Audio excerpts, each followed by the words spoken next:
Citizens of our new world, it is I, Toronto's greatest supervillain and evil genius, Dr. Tara Watt. This is our Layer 4.0, and we are coming to you live on Thursday playing some Dungeons & Dragons at 7:47 p.m.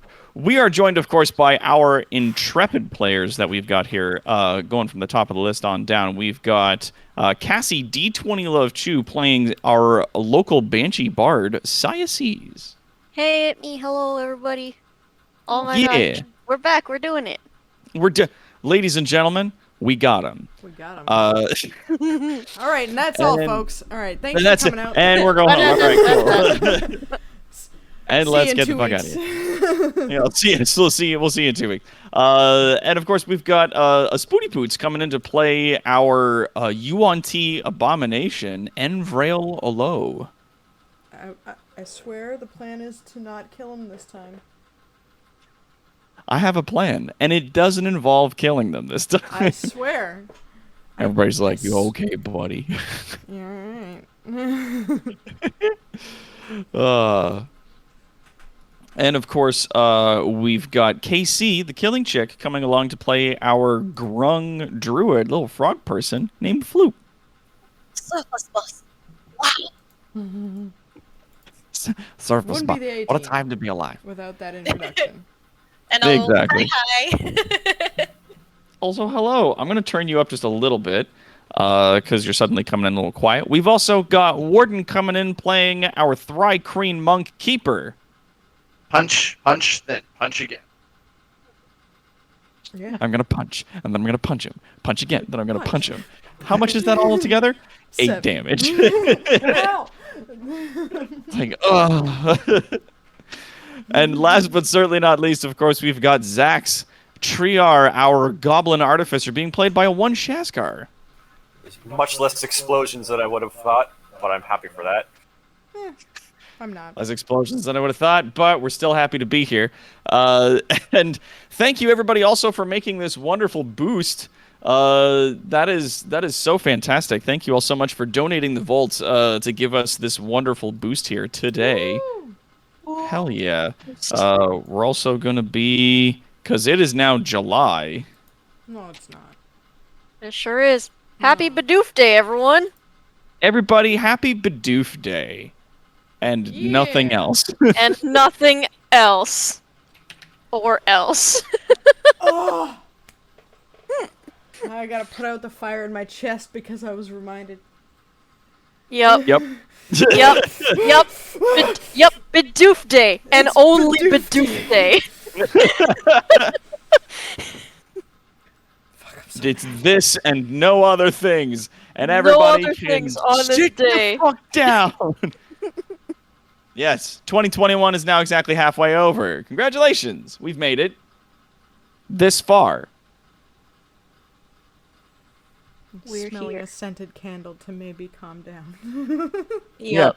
Don't even light it. We don't have time for that. No, Just grab no, I it, just smell the gotta- wax. Yeah, Just just stuff whiff my the nose thing. in it. It's in like a little cup. There you go. That fucking monster snake.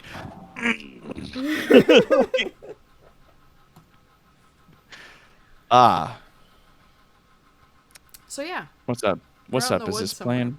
Come on. So I think, okay, the plan is everybody, right? We had the plan. We're going east. What? Hup. Yep, Go that was the for plan. west. We're going east. I knew you'd see the title and be like, fuck your plans, and try to, like, run a different direction, you gremlin. You God. wanty, actually. Oh, cool. Now, Roll20 is not loading for me. I apologize for the inconvenience, folks. We're just going to take a hot second here. Also, thank you for the subscription. Kara the Volcano Shark has gifted a Tier 1 sub to Mercenary Pen. Heck yeah. Yay! Subhype. And over on my channel, people can absolutely donate to my new Sims 4 habit because I have none of the DLCs. Got a new habit. Well, while that's taking its own sweet fucking time to load up, oh, I can't play music from this mode. I'm literally just gonna have to wait for the system. I apologize, everybody. I thought I got all the fucking kinks and bugs out of this before we started, but it appears as though that is Oh, absolutely no, not the no, no, no. case. Things don't happen before stream. Things Yeah. happen during stream. That's During stream, That's and all. only, not before, Because not after, fuck you. That's why. only during. Now Roll20 is not loading at all for me. It seems the website's crashed. Cool. Give them one of them. Yeah, no, I think they are reporting that some of their servers are down because it's Thursday and everybody likes playing on Thursdays now because of Critical Role. And so their servers really can't handle everybody suddenly playing all at once. We're Dope. all typing. We're all typing in the Roll20 chat just to make sure that Oh yeah, It's I can working. see it, and it's there, but it will not load. Like it's on my my Firefox page. Here's a thought: what if I go and I open a Firefox browser and then I say go to Roll20? Nope. It's just black loading screen. Yeah. So it's only Gee, coming I had a through thought. if I'm gonna Actually, play. fuck this. Yeah, if I try rejoin as GM, yep. Loamding. And here's the stream today. Everybody who's in gets to be in, and no one else gets to be in. Wow. that's okay. I'm here. I'm here for a long time. I And a swear to fun time. fucking God. Yeah. I'm just gonna keep hitting reload until it Until it actually gives you- loads something. Until it gives you what you want. Well, yeah, because it loads the page, and then it's like, yeah, it's done. There's nothing else to get. And it's just a black screen that says loading. Cool. So I just have to keep hitting, like, reload, reload, reload, until it actually gives me the fucking information. Sorry about that. Doof day. Yeah, so how's everybody doing? We'll just fill some time here while this thing indefinitely fucks itself into eternity. I have Yeah. never played Sims before, and I picked up Sims 4 like less than a week ago, I think. I don't know. Time is ephemeral for me, and apparently I've played that game for 68 hours. Nice. Time is meaningless and ephemeral, and we are all now stuck on that. It was all Yup. Correct. spent. It was all spent on Sims for me. You know what? Time Yeah. well spent, though. Yeah. Oh, and thank you, Mr. Classic Magic, for saying that we're great, and so's everybody else. Yeah. So What? That's so Classic sweet. Thank Oh. you. Hell yeah. Thank you so much. Also, hey, Zach Shock, how's it going? Just having some trouble with Roll20, as I imagine everybody else is right now. Not me. Question. Do we have some kind of backup plan if this decides it's just going to eternally shit the bed today? Also for the follow, thank you. There Yay. is a link down below if you'd like to join our Discord community. We do D&D every Thursday, and the other days, Monday to Friday, we stream here from 7 till 10 p.m.-ish Eastern Time. If you gave me, if you gave us all an hour, I could pull something out of my ass on Foundry. But you know, that would take a hot minute, and it would mean it would mean all of you fellows would have to move your characters over onto. I feel like that would on take some Foundry. time. Yeah. That's why I said Is an hour. there? I Yeah. mean, it sucks, but is there a different game we could play if this decides it's gonna shit the bed all day?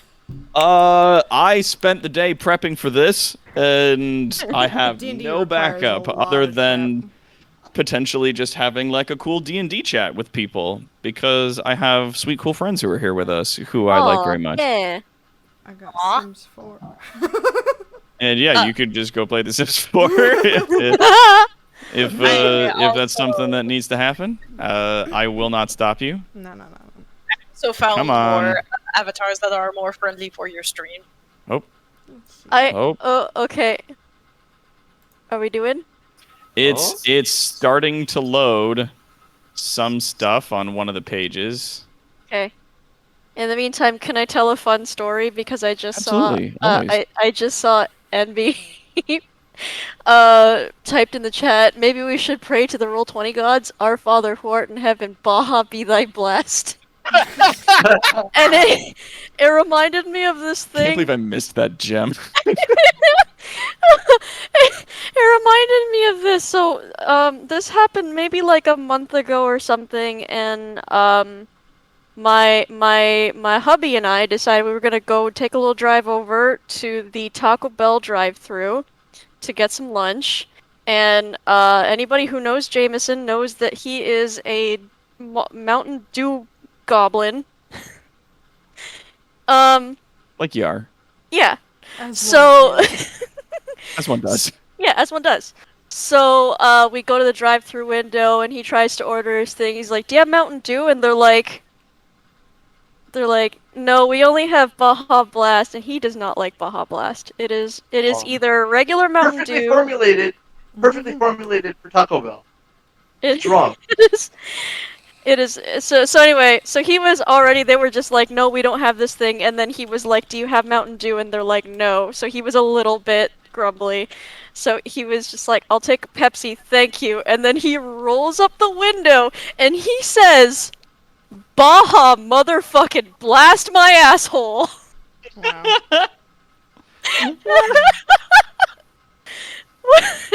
And it was just so like it was just like a really weird way for him to say, like, he was, meaning to say like Baja blast my ass, like, as Like my right? ass. Yeah, But he fucking- went But he no. went all the way into Baja motherfucking blast my asshole. Oh, come on. It started working. It works. Okay, so it works on Firefox, but not Google. Okay. That's annoying. So Hooray! I'm just gonna load it up then. Yeah, in, hooray, it works. in Google Work is Chrome, good. and I guess that's just where I'm playing the game today because Roll20 fully can't get its shit together. Yeah, I'm very strongly considering just porting all of my media over to Foundry because I would be able to run it as a server directly from my computer instead of needing some other fucking server to run it, like the assholes who can't get their shit together over at Roll20. Like, they run a good service, don't get me wrong, but they just fully and entirely, no matter how much money you give them, can't get their shit together. So I'm not gonna sit here and sing their praises when there's about a half dozen other services that do it better. Foundry And they at have just no $60 excuse whatsoever. Canadian flat rate. Yep. Yeah. Straight up, and then you can just import all of your own materials. So if Which you want to is- use like books and stuff, you just put them in yourself. Like, Yep. Nice. That's what I did. and there's people that have made like downloadable mods for it. So it's like, oh, are you playing 5th edition? Cool. Here's all the plugins for 5th edition with colored icons and like cool, neat builds and the whole thing for it. Like, it's all community built and run from that side. There's as far there's as I something understand. as well that I really wanted to use in my campaign that I run with you on on Saturdays, but I can't because one of our players is plays it on just like wet bread's worth of computer, and Goodness. which is animated spells. So when you cast your spells, the animation Oh. happens. Does like a little animation. Ooh, Yeah. that's nice. That could be sexy. Mm-hmm. All right. So if I switch back, what are you doing? Oh, that's what you're doing. Aha! There. Really? Really? You're gonna be that? You're gonna be that guy? There we go. Okay. My computer was like, I'm gonna put all your sound out through your headset. Not like the one you're wearing, but your VR headset that you've still plugged in and is not currently on. And like, and like Cool. when you transition it to Happens with mine, too. nighttime, all of the lights start turning on. Yeah. It's ridiculous. And you can have All right. and you can have sounds and stuff that have like localized positions and things. Spooty. What? We know it's good. We understand. It does not have a map creation tool on its own. You'd have to like import pictures and then like draw walls and stuff. It's also moddable. Sorry, my chat's asking. That's okay. Yeah. Okay, there we go. Yeah, no. Can I disable? No, yeah. You know what? I'm not gonna play with fire. We're just gonna leave that as is. I'm gonna try this again. Yeah, it's just gonna be quiet now. It's gonna pout. Fine then, just pout, I guess. Just gonna gramble. Yeah. Now this sounds like heresy coming out of my mouth because it is, but we don't need music. Yeah, I know. I just, you know, hey, I'm yeah. an audiophile. I'm here with you. I'd rather the game than no game because there's no music. Yeah. Oh, Hey, there it is. Here we go. There's music. All right. All right. Take So a full fucking hour Alright, into the show. Get it. There's When there's last- my edit. When last we left our heroes, they had made their way following the trail of the Bandit King, the halfling known as Bromo Nubs, through the trees that separate the monstrous wastes from the Empire of Brivalden. Heading east, they eventually made their way to a sort of ramshackle village that they had put together, finding their way through a portal hidden inside of a lake that led them to a massive tree fortress further away from that village. Now, after Bromo Nubs has been seemingly defeated, his forces scattered, and his lieutenant destroyed, they find themselves now having rested within the home of the Bandit King, the throne of Bromo Nubs.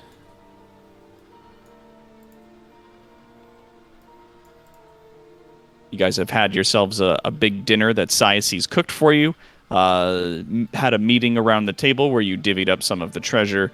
Left the mechanical sort of walker over in the side here to act as a sentry while you guys rested for the night and got yourself some much-needed sleep. As well as the homunculus familiar is on the opposite side of the portal, keeping a watch out there. Yes, the little walker gun is hanging around on the other side in the lake, keeping an eye out for any of the forces of Bromo Nubs that may or may not have returned. Not the walker little cannon. It was the harness with the arm and hand that usually one. rests on my back. Ah, that's right. Yeah, that's got like the extra little arm on it. Yeah. That's funny. Yeah. All right. So what are you guys getting up to? Oh, I assume we will continue eating. Yum yum yum yum yum. Well, we've rested, and I guess we're having breakfast and whatnot. Have we rested? Yes. Yes. Okay. This is That's yada what I yada was yada. We ate and rested. Okay, so I can refill my hit points and Yeah. such. Absolutely. all yeah, your you new guys hit can points give and yourselves stuff. the effects of Shiny a new shit. big old rest. So you got all your HP back. You guys have also leveled up. The team is now level 7, both teams. And you guys got your hands on some dope fucking treasure, which I'm gonna add into a sheet that you guys should. Wow. Wow. Wow.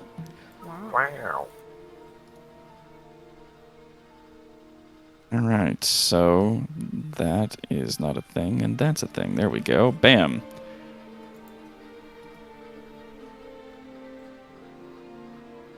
Apparently, it doesn't understand the concept of the enter key, so that's cool. But yeah, you guys now have a large list of magical items that you guys have been divvying up. If you do remove something from the list, or divvy it up to your personal inventory, just make sure to mark it down on your character sheet and remove it from the list itself. Well, I'm just because Oh, okay. the list isn't working for me. Can someone Same, remove it the doesn't shield? work. Yes, it is empty. The yeah. party smash? I've just updated it, so if you close it and then reopen it, it should have the information there. Oh wait, never mind. Why is that a thing? Do you have to save it? No, the only text you can add in is text that is viewable to the GM. What? There we go. There's the other section. Dope. All right, cool. There it is. It's all there now. Wonderful. There. So now you Yeah, can see the there we list. go. So if you do divvy out any of that treasure, just be sure to add it to your own stuff. So can someone if we take the check it shield out. off of there for me? Yep, will do. Thank you. So yeah, Vrail's been like doing some mild maintenance to her gear, like sharpening her sword. Doesn't seem to work for me either. So if someone can just like remove the hat, is happily decorating to her own style. Yeah. Hell yeah.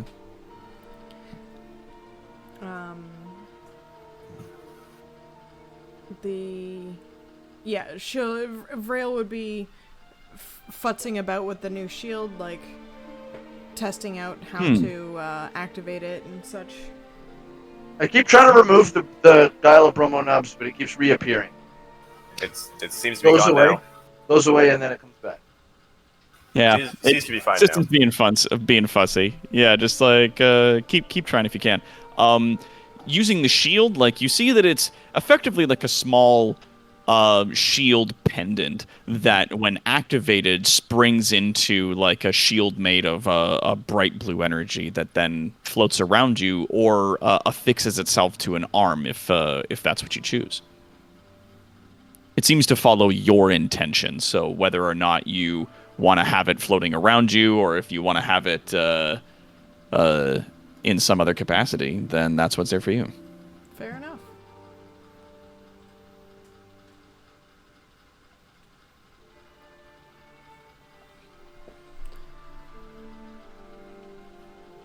So now that we're rested, are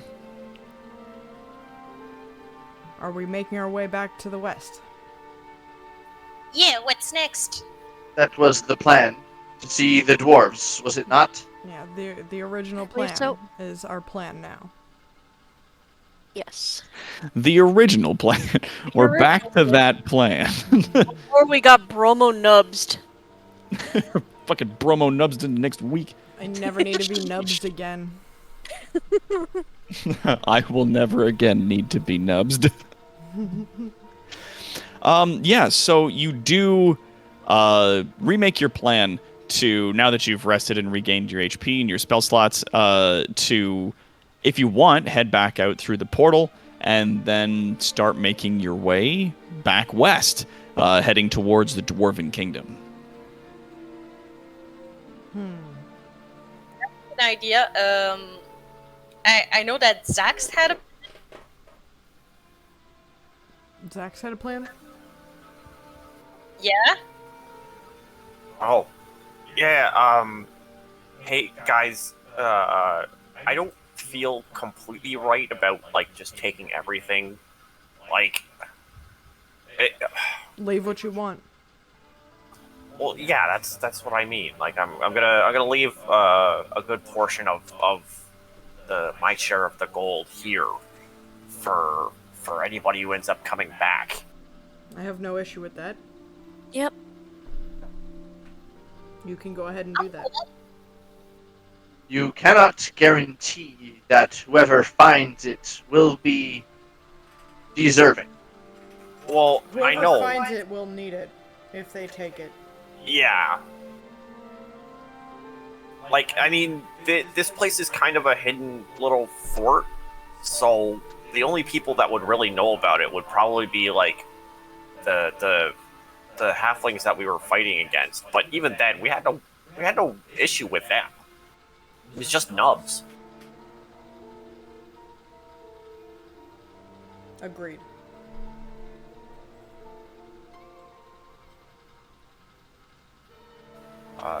So Zach And- would try and find a chest.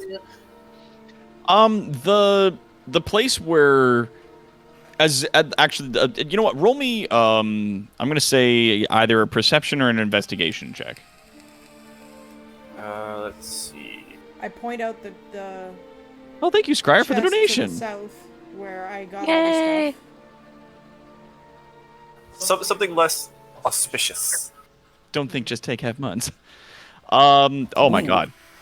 So with a 24 investigation, looking around the room, you know that underneath the statue of Nubs that was there, like the wooden carving, that like inside the base was the stash where all of this stuff was originally contained. Not only would obfuscate these materials from anybody that came in here who was not a member of the usual group, but if they came in looking for stuff, that would be the place that they would look first, you think? Okay. Also, Vrail's pointing at it. This bucket. This it bucket is. right here. It's right there. So, Zax would pour in pretty much everything but the platinum. So he would end up with. Now, the exchange rate is 10 to 1, not 100 to 1. Yeah, so I would essentially have 200 gold. Yeah. But putting back into the chest there, the semi-hidden chest, not hidden right now considering it's open. Okay. But he would put in 300 gold and 100 of this silver. So he would be keeping for himself 100 silver and 20 platinum. Okay, so you put back 300 gold and 100 silver. Yep. Okay. It is noted. Anyone else before I put the statue back on it? Floop just put her chair into the party stash. Okay. That's likely what I'm going to do as well. Party stash. Throw it in the Party stash. in the bag of holding. Yeah, sure. Like, I assume that we're putting all our extra stuff in the bag of holding because then I mean, it that will would make weigh sense. nothing. Like I can Oh, carry a lot, I- but My moss pouch? yes. Okay, No. it makes sense. It was a joke. If you don't want us to use it that way, that's fine. I gave that pouch. I gave that backpack to you. No, it's okay. I can keep. I mean, it's logical that I actually use it for that. And she just like opens the pouch, removes the moss, make sure it's not smushed, and like once everything is back into the stash, she puts the moss back on it. That being said, I can carry much more than any of you. Possibly more than all of you combined. So, it's not that big of a deal if you don't want to carry all of the party's stuff. No, it's okay. It's okay.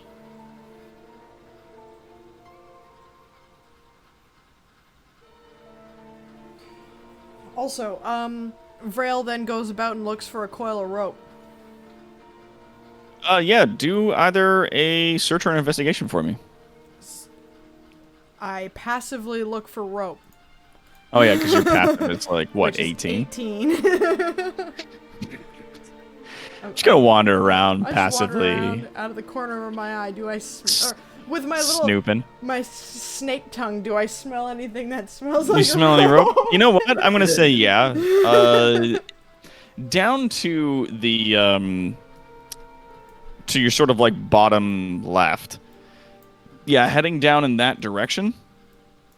You do find that there is like a crew quarters area, that there's a space where people can sleep, and there's small like chests with personal effects in them. Going through the different chests that are there, you find 2 coils of hempen rope. Each of them, I'm going to say, are 50 feet long. Excellent. I take both.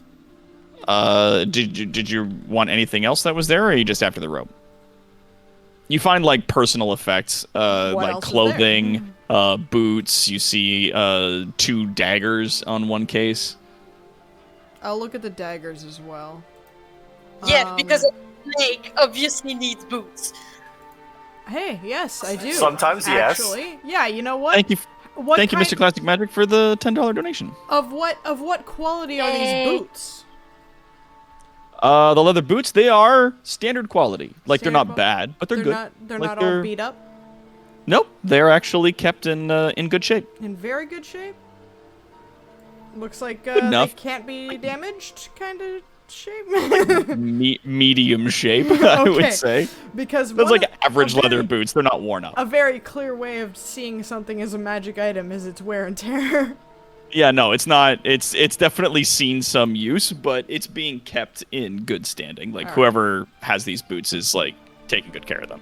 With that note, do the daggers look any special? At just looking at them. They appear to be standard daggers. Just a Fair couple enough. of steel daggers. I take these daggers and I Nope. bring them to Keeper. Hmm. Keeper, do you have any use for daggers? Keeper shakes his head side to side. I do not. Not for throwing them or anything like that? Usually people of your dexterity, I know, like You to throw people. things like that. Yes. I mean, You- I could you probably jump- find some use for them. A blade is handy in a situation. In Would many you like them? situations. Keeper kind of shrugs. I What? will take them Okay. for now. I hand them over to Keeper.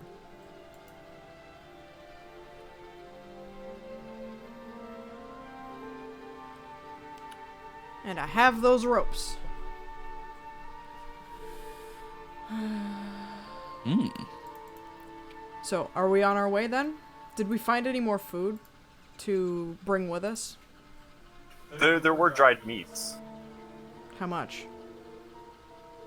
Cause I'm running a little low on my rations. How much did we find? Looking over the meats and things. Yeah. I'm gonna say the dried meats that you found in the barrels there would be about. I'm gonna say like a week and a half. For how So many you're looking at about, people and, About 12 days worth of rations for a party of this size, I'd say. Like there was a lot of food in there. Some of it was like, fresh produce, but any of the meats that you found was like cured meats. So like salted porks and beefs and I things take- like that. 4 meat rations. Oh. Just whatever the equivalent of dried meat for 4 days for me works. Yeah, I'm gonna say I'm gonna give you a nice round. There's 20 rations worth of meat, Dope. preserved Now salted there's meat. 16. Zach will Nice. take 2. Squire, it is indeed Shadow of the Colossus music. This is music called The Prohibited Art. It's nice ambient music. So, Okay. is everyone ready? Yep, I'm good. She looks I around the am. party. Yeah. All right. Heading backwards through the portal and back into the trees, you guys find yourselves now in and amongst the thick of the woods of the space that now separates the Empire from the monstrous wastes. Okay, Which gonna direction you guys head? East. We- No. We came out of that little lake, right? You can head east, but I will be mad at you. I know. Listen. Because you told me you were heading west before we did this, and I was like, all right, Going straight to Oron. Let's go. let's fucking go! So as soon as we get out of after we go through the portal, we walk out of that pond, right? Or it's more like so. I would Zax would turn to Floop and say, "Hey, mind if I borrow that hat for at least a moment? Okay. I'll give it back. I'm not gonna keep it." She like very delicately hands over the hat, but she grabs the flower on it and puts it on her head. So Zax is gonna take it and put it on his head. It does require attunement. I was gonna say. Crap. Yeah, so you have to like spend Spend an an hour hour. doing You have to spend an nothing hour else. wearing it, and concentrating on like activating the magical properties of it. Well then, never mind. I'm going to give it straight back to Floop. I can imagine Zach puts on the hat. This doesn't make me any louder at all. Make it any louder at all, damn it. You want to be loud? If you can you call out to see if there's anybody has come back to the village? What are their names again? The tiny people? Halflings. We didn't get We their didn't get names. their names. Halflings. That's. I thought they were just very, very tiny elves. No. If this hat Okay. doesn't do anything magical, I will call it boring on Twitter. What do you want me to say? Say we mean you no harm. If there's anybody left out there, please come back. Okay. She tries to activate the. She places herself at a like reasonable height.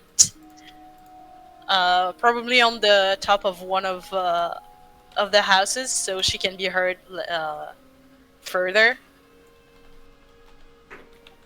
Attention, all tiny people, halflings. We mean no harm. We're actually on our way. We did not mean any harm. You can come back. We won't hurt you. Promise. Roll me persuasion. Or deception, depending on what you meant. Or deception. Well, you guys didn't leave any like traps or anything like that, so Oh. yeah. If your character does actually mean that they mean no harm, then yeah, roll me persuasion. Okay, hold on. I'm probably shit at this, but I'm gonna try. We come in peace, said phasers to kill. Thanks, Mercenary Fed. I love Squires. If we mean you no harm is exactly what someone meaning harm would say.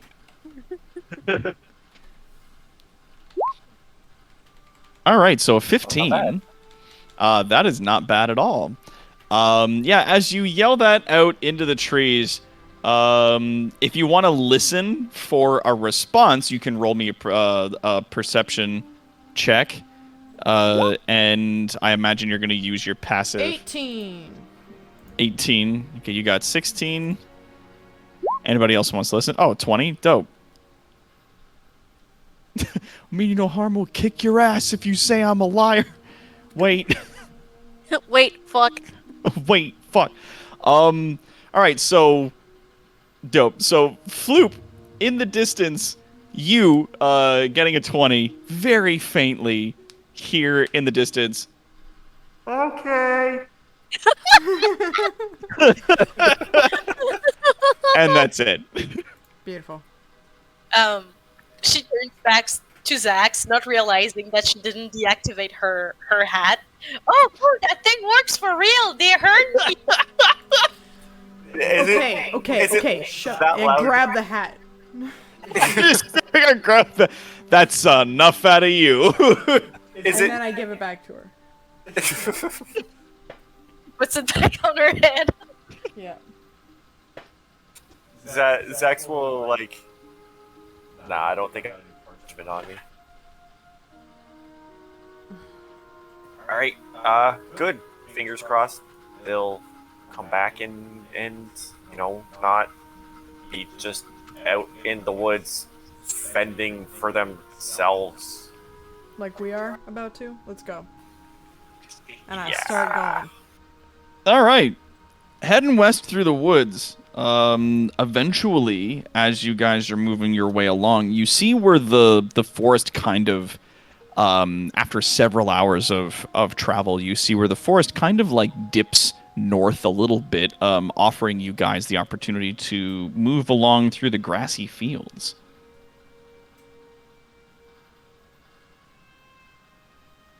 You see, Okay. Oh, Floop sees the grassy field very happily, and she starts frolicking in the fields. She's happy. As you're frolicking Be in the careful. field, you see a number of wildflowers that are there. Some species you actually recognize, others you've only heard about. I freaking take samples of them. I preserve them. Caution. It's surface nature.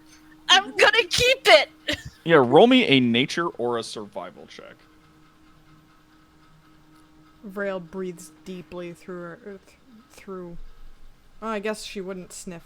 Her tongue's gone all over the You place. say snakes have noses, but yeah, They don't. They um, don't sniff. that's not where they smell. But yeah, like they have noses. As Keeper sees Floop run off and start frolicking and picking flowers, she's gonna remain on alert just in case anything jumps out of the grass. Like, Yeah. Standing at the edge of the field, with the wild. Oh, thank you for the subscription, Scryer. 2 months. Don't think, just take. Have Prime. Thank you. Looking out across the field, like you guys, just absolutely, especially with Vrail, like taking in that deep breath, you can smell just like the beautiful fresh air.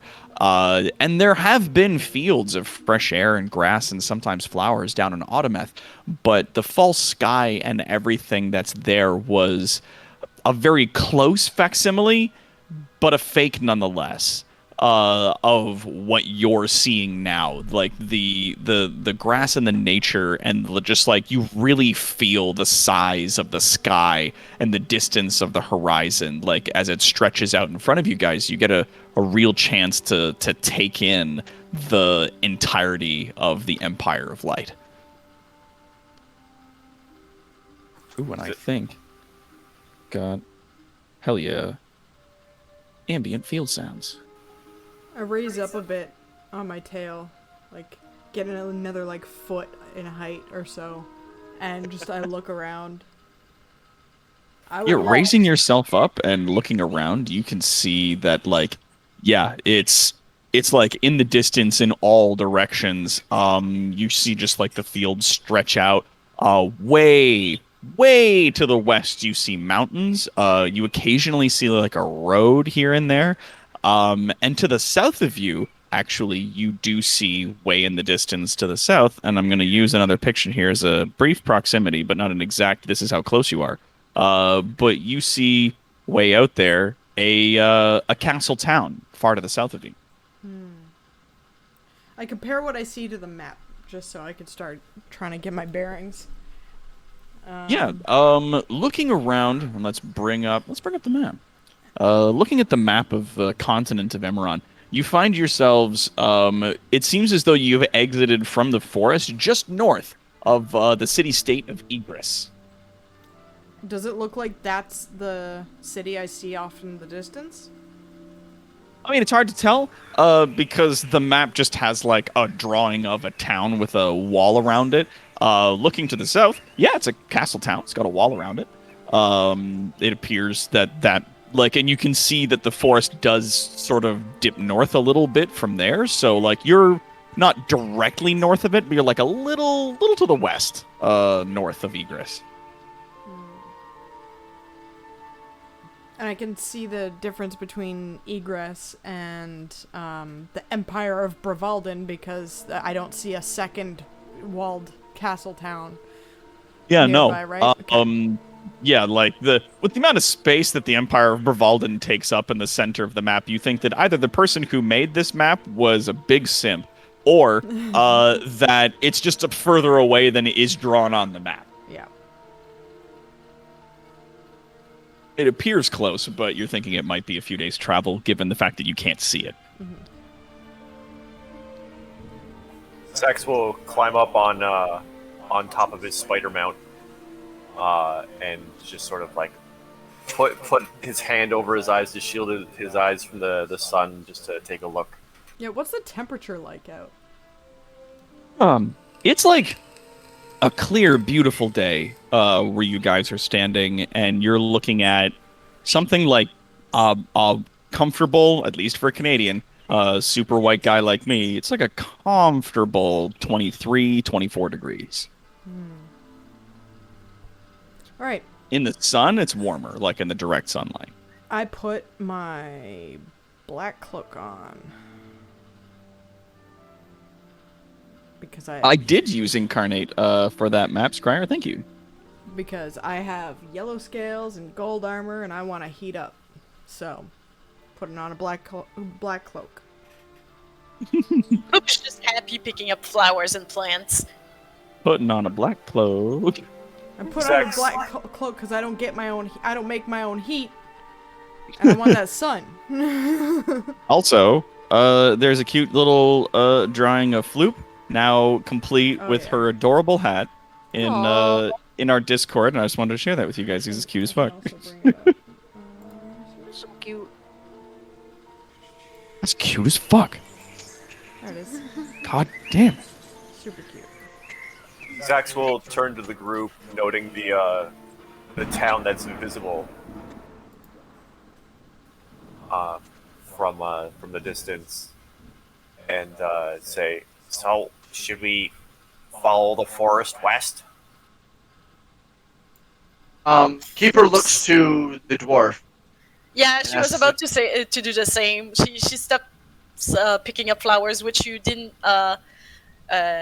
tell me what I got able to gather with my row. But she just looks up at Garrick like, yeah, I don't want to go in the book. Where do we go?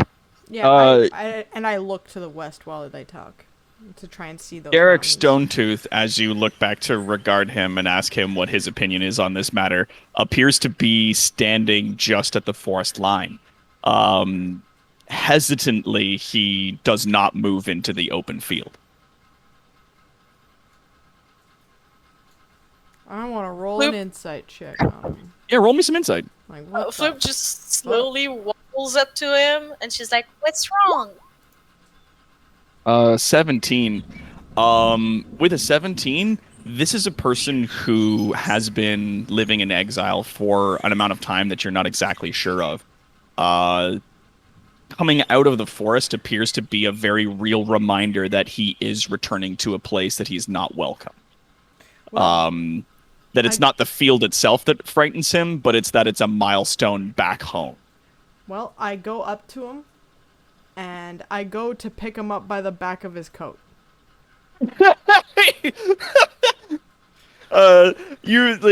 Floop walks up and asks him what's wrong, and he sort of pauses for a moment trying to find the words, and wasting none of this time, immediately moves behind him. You reach down to, like, pick him up, and he, like, swats your hands away, and he's like, "It's fine, I've got it, it's fine." And he trudges into the field about 5 or 10 feet, stops, turns around to you, and, like, puts his hands up and goes, "There." And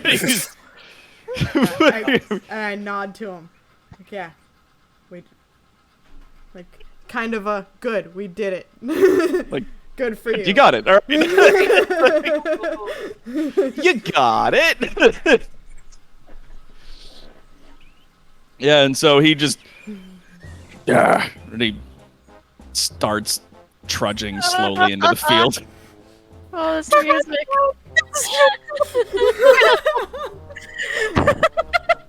Wow. Keeper will Beautiful. replace his cloak and mask when he leaves the tree behind. Oh, he's clearly gonna waddle up to him and walk next to him very happily, counting the flowers and plants she collected. So Yeah, you guys you never told are her what she collected with her roll. Yeah. You, with your survival roll, I do apologize, with a 15, you have yourselves, I'm going to say, like, 2 handfuls of wildflowers. Just wildflowers. Yeah, there's wildflowers. Cool. You found like a bunch of wildflowers. But yeah, as you're counting them, walking next to Garrick, he silently kind of like watches you, and then every now and then, you see him like point to one of the flowers that you have and goes, "That one's nice," and then keeps walking, trying to pretend like he doesn't care. As you guys trudge your way west through the field. Every time Garrick points a flower, saying that it's nice, she basically explains what it is, and if it's something that she never saw, she expresses that she never saw it, and she thinks it's even more prettier because anything new is the prettiest, and she looks at him with like beams in her eyes, and she's super happy. There. There are some wildflower examples. Because Yeah. I think that it's just because Doc isn't super up on plants. I don't know a lot lot botany. I do. So, I do, so Grass Yeah. and you have everything some else. thistles, Grass- some daisies, and some wild carrot flowers. there you go. Yeah, Fun. I do recognize those as being wildflowers I grew up around in the countryside. But yeah, so you'd find things like that, and as you go through each of them, sort of talking about them and expressing interest, you see him like almost smile as he nods, and then at one point, when you have like a daisy, he asks actually if he could have one. Oh. She just hands him Alright. and she's like, sure, here We're you leaning go. into it. Buttercups, cups with the butter on them. Buttercups. I guess we're Right. leaning into this. Yeah. As you hand him the daisy, he takes it and sort of sticks it into one of the braids on his beard, Oh. and then sort of like gives it like a, approving nod, like, and then like looks forward and like, okay, keeps trudging through the grass. The amount of fan squeal that is inside me is unbearable. There's a Sices. bunch of monsters trying to find their way to a demon. Inside, the healer is developing a romance with a dwarf over flowers. Yeah, Legit. Sices very quietly like starts picking some of the flowers as well and starts like weaving them into a little flower crown. Yeah, if you want to look for anything in specific, you can roll me a survival or a nature check, or if you're just picking random wildflowers as you guys go along, I'll just say you can do that. I'm gonna say Sices is probably like listening to Floof go on and on about what she knows about flowers, and then starts picking specific ones, kind of based off of what Floof is saying. It's like, oh, I like that. I'm gonna pick one of these, and like that kind of Oh, thing. that's nice. Zax is going to be a little bit more nervous traveling out in the open and not in a forest. So he's going to be keeping an eye out. Yeah. So if if Zax were to roll an insight check on Vrail, it would seem that he would notice that she is looking at him similarly to the way she looked at the dwarf before she grabbed him by the back of his coat and dragged him along. Zax would have been following along in his walker mount. Yeah, and the spider Do sort I of need mech to that you have that pick you up walking too? behind them. As Yeah. the gob walker. Yeah, Gobwalker. you the gobwalker, as you are sort of like, if at any moment I'm gonna say you start to trail behind the group even a little bit, Vrail gives you a very disapproving glare over her shoulder, and you don't even have control in the moment. The mount immediately like, and then just like quickly picks up the pace to catch up. Like it doesn't. I don't even need to tell it. It knows. It knows. Yeah, it knows. I don't it need knows to roll better. animal handling for my passive menace. Alright. So yeah, we are going along even if it's like 5 feet slower because they're picking flowers and stuff. the day passes by relatively without any kind of incident. Yeah, I'm keeping an eye out on the horizon because there's plenty of horizon to keep my eye out on. It would be real hard to sneak up on us in a field. Yeah, the hills that are there don't block your sight as much. Like when you get to the top of a hill, you can get a really good view around you. I take that into consideration. I shapeshift. Yep. I was gonna ask you, but I thought like, no, you know what? She's an adult. Like, if she wants to shapeshift, she'll do it her damn self. Yeah. So you shapeshift down into your sort of Yuan-Ti pure blood form that's like human shaped and human sized. And which is to not stand out more, and that definitely seems like a good idea as you guys are sort of moving along the fields over the hills and stuff. As you guys are walking along, it's definitely a lot easier to travel here, as there's only like the odd rock or bush that also, might. I have an 8 lead hours your way. of easy trail on still.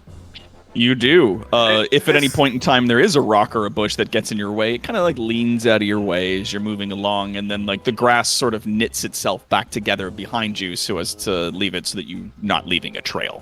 This is also the first time that Syces and Garrick would have seen Vrail shapeshift into a bipedal form. Correct.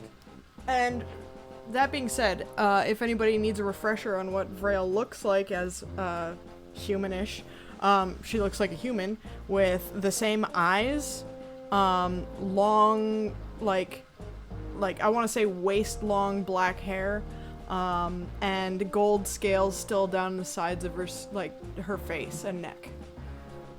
Oh. Yeah, as you change and sort of just like shift down into this form, you the front of your group appears to be the Grung and Syces and the dwarf. There is a moment where he's sort of looking around and his eyes sort of half glance back to where you guys are, where then he stops, fully whirls around to face the snake person that's in your party that's now a human size, and from what you can tell, cusses out loud in Dwarvish.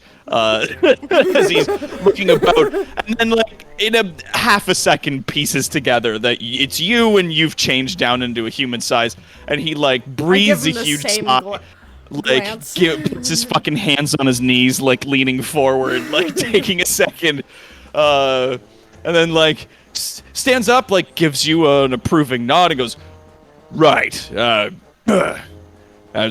as you are."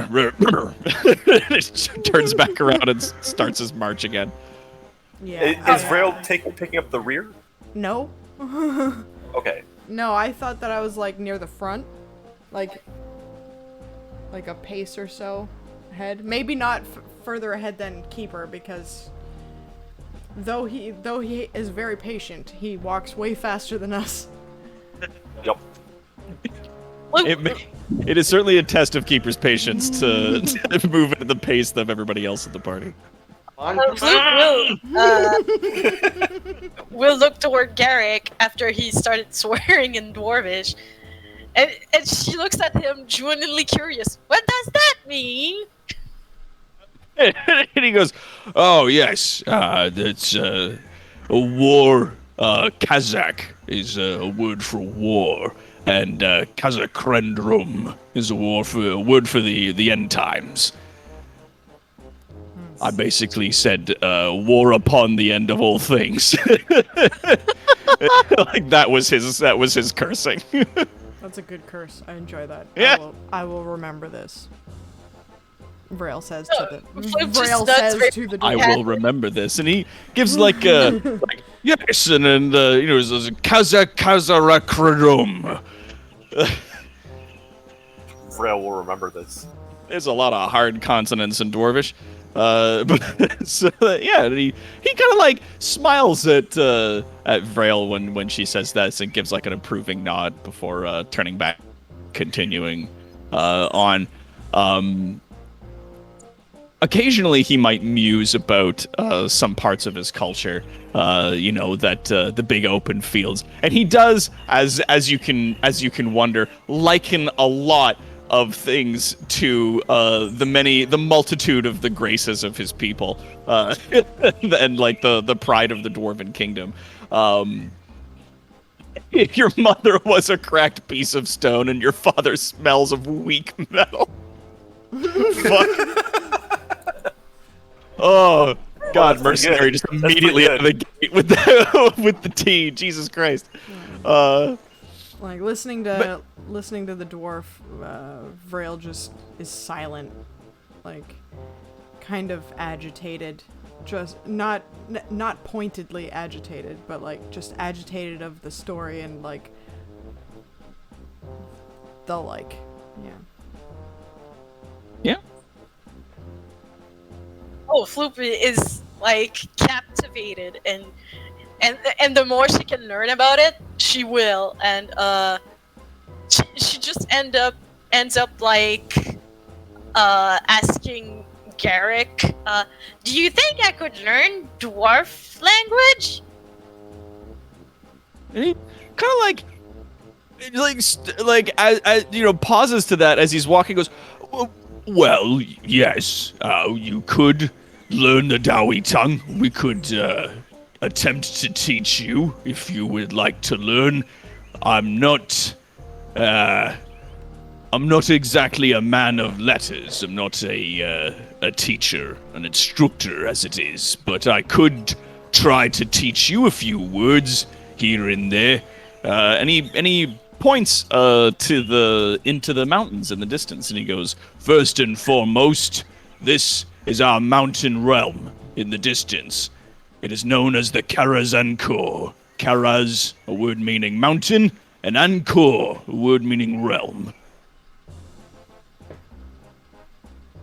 Oh, that sounds accurate and poetic at the same time. I like this. And So she's then just why do kinda, they all like, call it keeps on trudging. Karaz-Ankor Mountain? So then why do they Who always... says that? he looks at you and he goes, who calls it that? I Sounds Thought like I saw Umdi it. nonsense. thought I saw it on the map, that's all. Oh, it's on the map. No, it's not. I got a raid I'm from bullshitting. All Enough. Thank you. I'm bullshitting, making Oh, making a okay. joke about like the Sahara Desert. Yeah, it's a word that means desert. Why do they call the Karaz-Ankor Mountains that? It's Umdi nonsense. Bah. And he continues fucking trudging angrily. Fucking mad about it.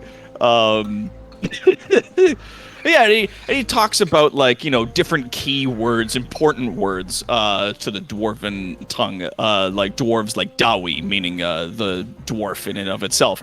A metal that is dependable or sturdy of any kind is referred to as Azul. The word for goblin, as he points to one of your other party members, is a word meaning groby. That is a word for goblin, but also sort of a word for enemy. It's like sort of a mixture between the word for green and the word for foe. That's sort of been mushed together. As he points at Zach just kind of looks at him, then looks down at his stomach and like pats himself down, thinking that maybe he like spilled something on himself. Yeah. And then another word for craftsperson or craftsman is Okri, which is also a common name. It's like the Bob of dwarven names. Oh, Floop is taking notes. Yeah. I feel like Vrail is just having a hard time paying attention to anything because of this conversation. Just Like, my eyes God. glaze over, like. Yeah. The day goes on. Eventually, you guys, as you're traveling along through the field, the sun starts to go down, and you find yourselves on sort of the edge of the evening in the afternoon twilight. If we're going to make camp and light a fire, we should probably do it on the opposite side of a hill than the town. Aye. We should probably surround it. Yeah, if anybody wants to like look for a good spot to camp, that's like specifically a hiding spot, you can give like a survival or a nature check. Here, let me roll that for sure. Somebody else do so too. Yeah, Floop, you immediately see that like one of the. So you're that's a rolling with 1. disadvantage. Yes, it's Yes, a 1. I forgot I didn't have Vrail, to roll I it mean- twice. It makes the most sense to Vrail to probably be on top of a hill where you can see the furthest. For sure. And that lighting a fire on top of that hill seems like a good idea. Floop, you think that like getting down into one of the crags that's sort of in between the hills, one of the little valley areas in and amongst the bushes might be a good spot if you want to camp out in a way that's hidden, because not only could you like you could fit in most of these bushes, so could some of the other members of your party, but it would stop you from being seen from anyone that's not standing on at least on one of the nearby hills.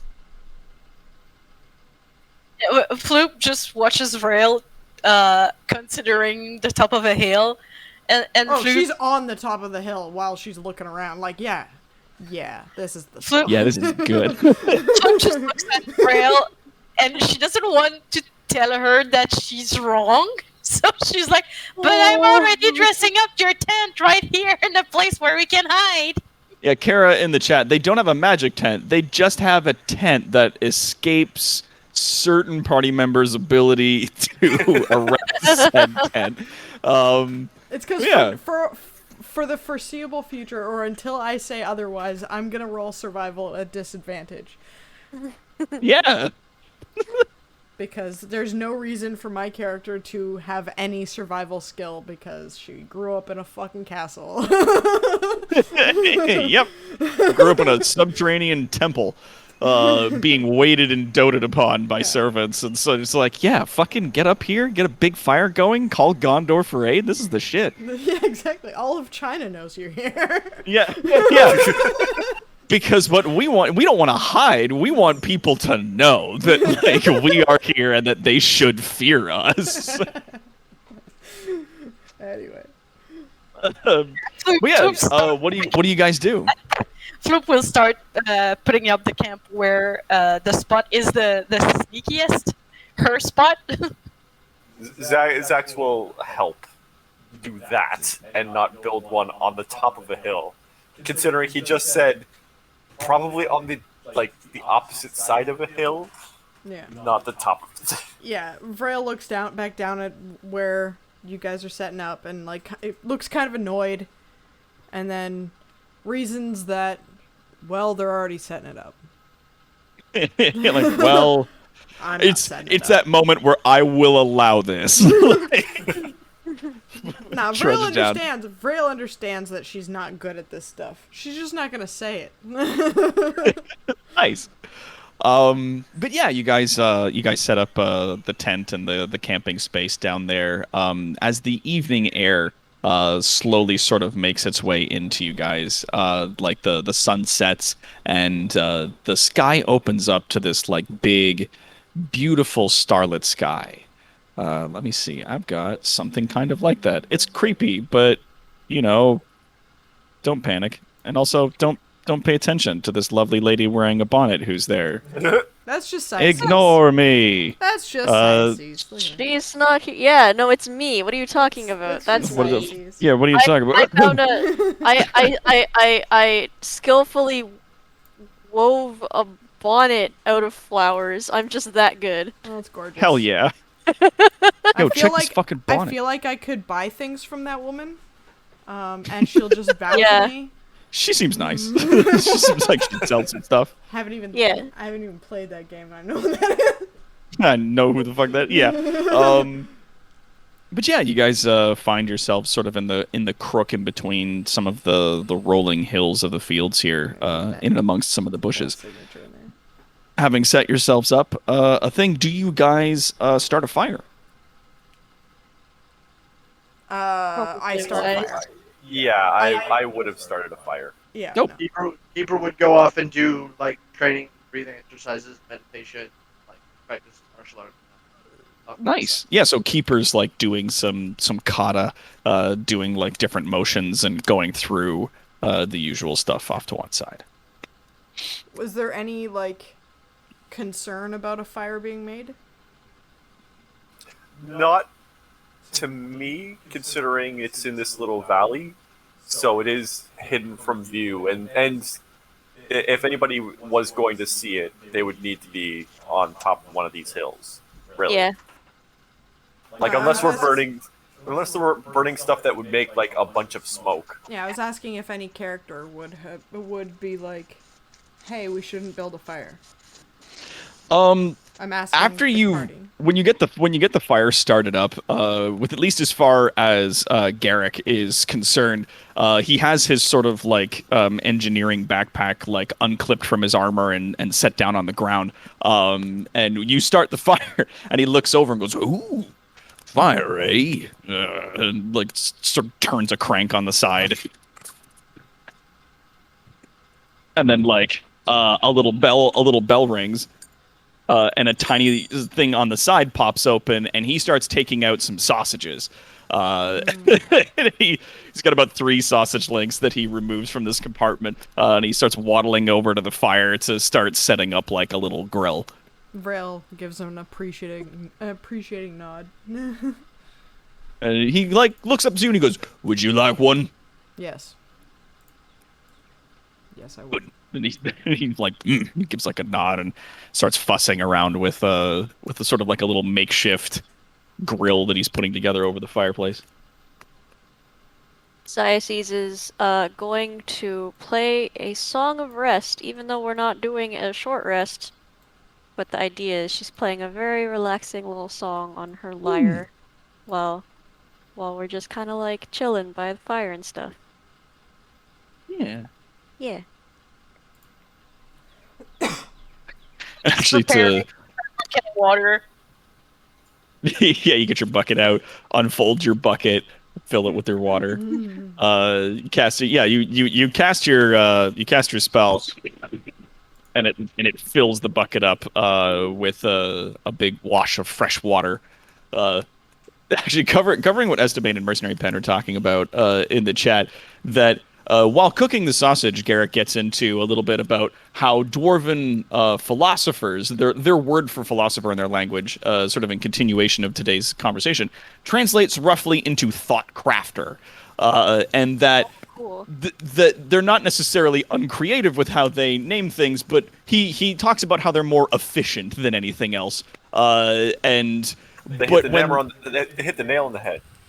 yeah, that they'll use 2 words and grum them together in order to make a new word that means something. So, like, goblin is a word that's like green foe is kind of like mushed together into one word now, and a lot of the dwarven language is very like consonant heavy, very hard noises, and it's very combinated of other things. But though it does take a change though when they've crafted things. When they craft things, then they come up with like sometimes whole poetry in terms of names for the objects that they make. What is the name for my people? To that, and he goes, "We don't have one." Why not? "Well, we've never seen one of you before."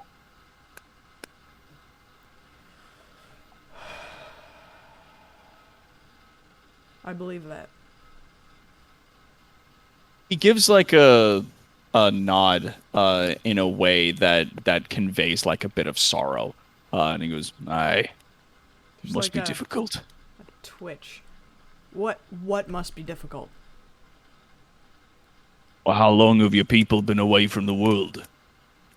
Longer than my lifetime. Aye. And you want to have your home again, is that right? Of course I do. But I also don't know how many other groups of my people there are. Hmm. We can survive when we need to. And to that he nods and he goes, "Perhaps I've misspoken, but when I say things are difficult, I mean that that hardship is not a bad thing. Oh, I know. That it will be difficult, but it'll be a challenge worth taking. My people revere those that can survive through a lot. Adversity is the friend of strength in many cases. And most of Dowie kind, if it's not hard to do, it's probably not worth doing. He chuckles. My point is that when our home was taken, I assumed that multiple groups of us split off separately.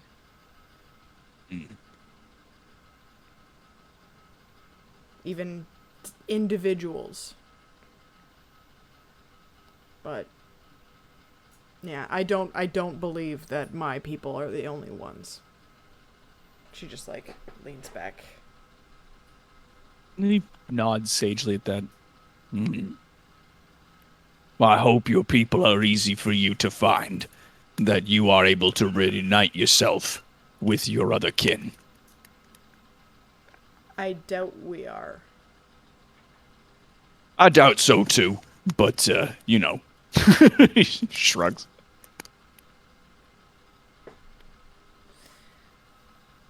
And Floop is back. What all do you know about that area? The wastes. I know the land is cursed. Yeah, well, this forest is cursed. What about this? Aye. But and he genuinely looks about the field and goes, remains to be seen. And then goes back to rolling his sausages around in the grill a little bit. And he goes, not much word has reached our kingdom of what happened. No more than some Ungate kingdom went up, along with the Witelgi, the elves.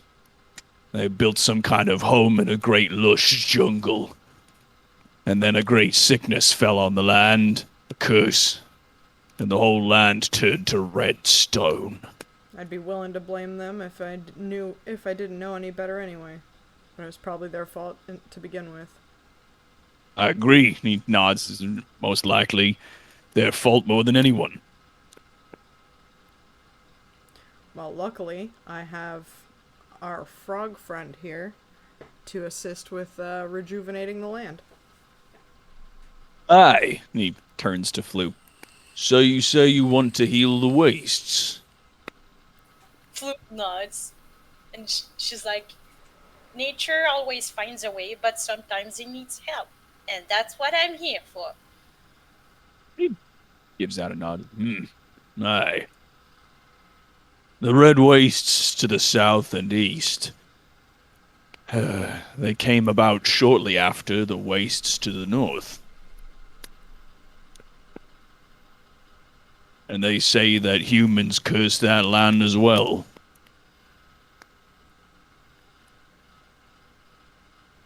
Used to be all forest and whatnot to the north of the trees. And now the trees are cursed and the wastes are cursed. And a lot of Ungi nonsense, as far as I'm concerned. Maybe they just burnt it all themselves. He kind of like gives a pointed look to Vrail and goes, land doesn't get like that from fire. I don't know what did things up there, but that land is good and proper dead.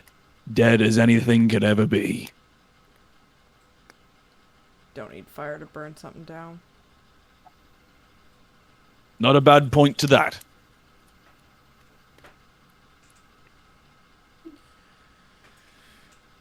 Yeah, okay business. He finishes cooking one of the sausages and holds it out to you. I take it and I almost swallow it, and then remember that I'm human shaped, and I go and I chew on it. Yeah, just stick it up. Almost duck it. Yeah. Like, oh, I can chew this and take my time. More if I want. specifically, I have to. Yeah. That's like like with your current form, like in your pure blood form, your smaller Weird eyes, soft like you can skin. you could definitely like muscle through it and try to swallow that thing whole, but there is certainly a danger of choking if you make an attempt. It's so much smaller now. Zax is a little off to the side, doing some testing on his own shield. He's taking like a rock or something, kind of throwing it up, and then bouncing it off his shield. You're gonna fuck up your shield that way. For no reason. No, I'm trying. Give me a sec. I need to see if how well this works on like little things. On little things? Specifically? Because I can take a swing at it if you need. Oh no, like little things, little things. I know what it's gonna do to you, but I want to see. I gotta test this. So he throws another rock, and lets it hit the shield, and then activates the shield. What does it do? I'm copying and pasting that into the text. Bam! A repulsion shield. 6th level artificer. It is a shield, requires attunement. A creature gains a +1 bonus to armor class when wielding this shield, and it has 4 charges. While holding it, the wielder can use a reaction to immediately after being hit by a melee attack to expend one of the shield's charges and push the attacker up to 15 feet away. The shield regains 1d4 expended charges daily at dawn. That's fucking cool. So How does it look when it goes off? When it goes off, there's a shimmer and kind of the air distorts around it, kind of pulling off in like the 4 cardinal directions of the shield itself, with more of a kind of a burst forward in the center of it. So like a pointed shockwave of like force energy. Yes. Cool. So I'm seeing if I can launch the rock with it. and Like- if so, seeing how far it goes. Yeah. Roll me Arcana. Ooh, I'm good at Arcana. Because it's just a little Yeah. rock, right? Yeah, just a little It's rock. just a little rock. It's like you're testing your stuff. Fuck. All right, so you throw this thing, this little stone, up in the air, and it comes down off of your shield, and your shield goes off. There's that little like force field thing. That rock just into the sky. It just goes. You Anime lose sight of it sparkles in the almost sky. immediately as it disappears into the dark. I'll wait and I'll listen to hear if it like lands somewhere nearby. I Roll me also perception. listen. I also listen. Yeah, with your 18. No. Let's see what Zax No, gets. I'm gonna actively. You want to active roll? Yeah. It's gonna be worse. Yeah. Yeah, 13. The both of you over the crickets and like the fire and stuff, you can't hear it. Like you think that probably wherever it landed was in like some soft grass somewhere. So Zax looks over at the group, like looking giddy. It's like, I can't hear where it came down. nice. You can calculate that by about that much force applied to a person would push them up Do to the thing 15 it feet or does. so. Yep. Even someone as large as Rail. Yeah. Diocese offers like a polite golf clap and a nod. Yeah. Rail's medium size now. I just love that. Yeah. There he is. There's our boy. I can just assume that he was like. Yep. Yeah. I said he was giddy. Yeah. Yeah, no. Even at the sight of that, like Garrick, half of a sausage in his mouth and bits of like gristle around his mustache and beard, gives like a big smile, showing off like his big stone tooth. That's sort of like one of his molars. Keeper will take this time to attune to any of the objects he has that require. Yeah. Was that Warden? Sorry, you're coming a little quiet. Keeper will take this time as well to attune to any of his new objects that require attunement. Nice. So the ring, and I don't think the rods require attunement, but the ring does. No, the rods No, don't. the rods are just a button. You just push a button on them. But with Zax will be giddy and like curl up on the spider mount, hugging the shield. Somewhere in the This is- distance, in the town of Abranil, a messenger runs into the lord's estate. My lord, as your wife would like to say, and then a rock careens down, like just poof, bad, like side of the head, like. Your wife has delivered the following message. Poof, and he just like falls face down on the ground. And the Lord, entirely unfazed, goes typical and You goes know- back to like sipping wine. You know, next week with the B team, you could have just had somebody eat it from a rock out of nowhere. Just eat a rock out of fucking nowhere. Yeah, They just just get fucking pelted. fuck.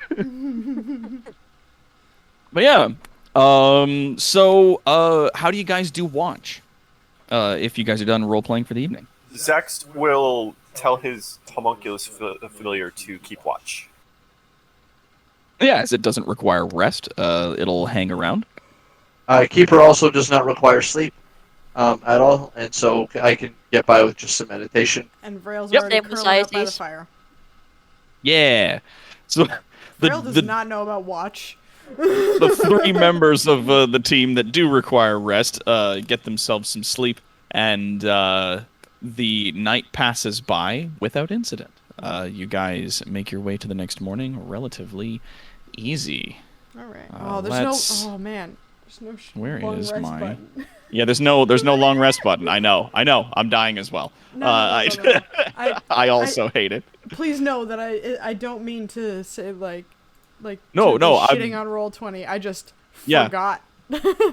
Like but the thing is, if we do switch over to a system like Foundry, then like there is gonna be sort of an off-stream day when I'm gonna get together with everybody and be like, here's how these buttons work, and I here's will how these help things you happen. because And yeah, I retain a lot of that, and I've used it Yeah. on 3 other campaigns. let's see. Do we have a thing with this? There we go. Oh. The next day Ooh. starts. Field music. The sun rising just up in the sky. It is maybe 30 minutes after dawn, so you're looking at like maybe about 7 or 7:30 in the morning. When some of your party members start getting up, Garrick gets up and sort of kicks a bunch of dirt on the smoldering embers of the fire to put it out, and starts to attach his equipment to him. I do the same. Keeper will stretch and perform his exercises, his daily meditations, mantras. You know, do his monk stuff. Dope monk shit. Yeah. Dope monk shit, yeah. As the sun's coming up, there's just this bracing wind that crosses the field, filled with this like cold mountain air in the distance that you can smell. And Keeper, it does feel just a little bit like home. If only the elders could see this. I wonder how Furkick is doing. Somewhere back in the kingdom, Furkick sneezes. Love that trope. As you guys start getting your things together and beginning making your way out, Garrick sort of like, nods around approvingly, sticks his finger in his mouth to lick it, puts it up to the air, looks around, and then turns promptly towards Floop and goes, "Which way is west?"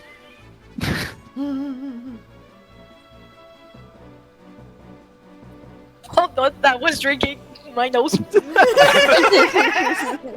Yeah, because he sort of has that moment where he's like, "Yeah, I'm an outdoorsy guy. I know which way I'm going," and then immediately quits. Like it's just like, I don't know anything about this. I got shit. I saw someone do this in a movie once, but I don't actually know how it works. Yeah, basically. All it does is tell you that there is wind. You can't use licking your finger to determine wind direction. Oh yeah, no, he doesn't know that. Like he fully is not aware of how that works. Floop just indicates where west is. And then he goes, right. Off we go then, beards and belts. He starts marching his way into the westerly direction.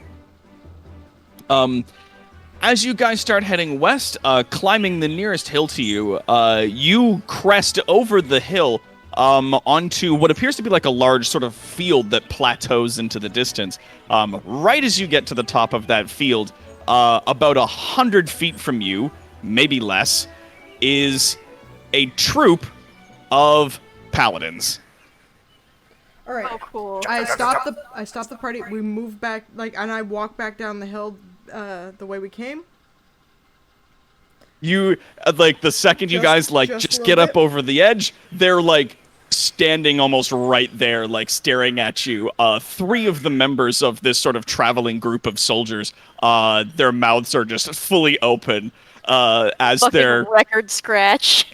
yeah, Oh, they saw us? staring right at you guys. And then a couple of them scramble, grabbing their shields and their swords, and they're just to arms, men, to arms, and they start getting their stuff together. And I'm gonna have you guys place yourselves on a map in your marching order, and then we're gonna roll ourselves a little bit of initiative. I had a thing. I was about to say. What was the thing that you wanted to do as you caught Okay, these guys? we're 100 feet away, you said. Oh, I mean, And they immediately saw us before we could react. yeah. It was kind of like you come up over the hill, and they were already sort of moving in your direction, traveling east through the field, and then saw my you plan's guys as you fucked. guys came up. And as you're no taller than the rest of your companions, and you're not marching at the front, then they would have seen some of you before you guys had a chance to react. I was about to say, can I just use my hat and try to scream, don't attack, please? If you want, you can. I will allow you to have that action if you want. I'm gonna take it. She's just like,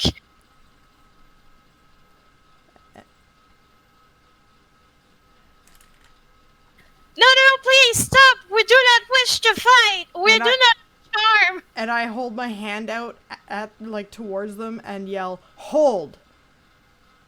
Both of you, actually, okay. One of you, if you want, can roll me persuasion, and the other can then give them the help action.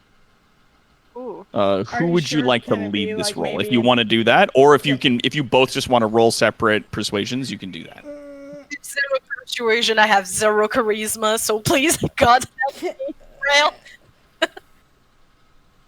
Can I do it intimidatingly? And you Persuasion? do you want to try and Persuasion? intimidate? Persuasion, you say? Yeah, I would. Do wanna It's try and persuasion. intimidate. I will allow But- you to dictate if you want to do persuasion or intimidation. Intimidation, please. Okay, in that case, I'm gonna make a separate roll. Yeah, you. Persuasion. All right, fair. Yeah.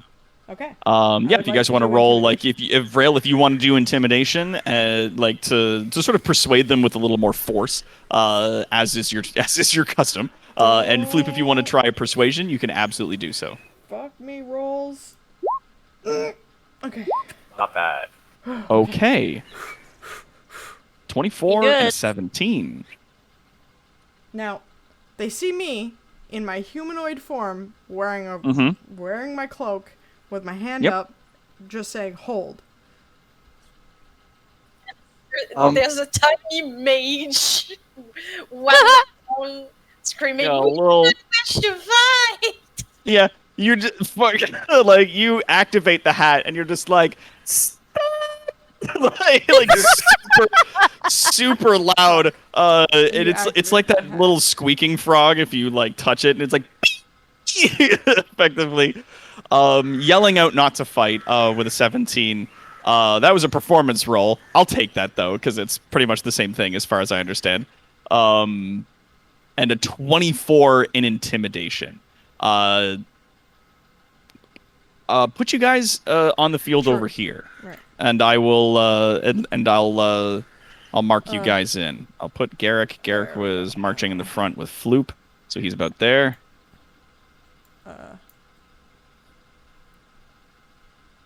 Let's just say my token will be this size if we have to fight. Yeah, Because that's gonna be my first thing. The first thing I do, I'm gonna get back. I can get shrink big you down again. if you want to be I- like a normal. But I sure don't, though. We'll see. I mean, if you transform, I will make you long at them. Yes. How do I frickin' do this again? Why? Oh, there we go.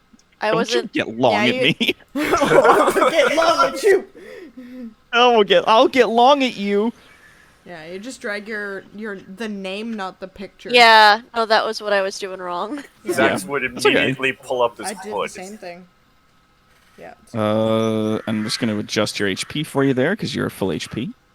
My name, not the. I can't. It's not doing it for me. Drag. Are you having some trouble? Here, let me help you. I can't put my token up. Oh, Where? okay.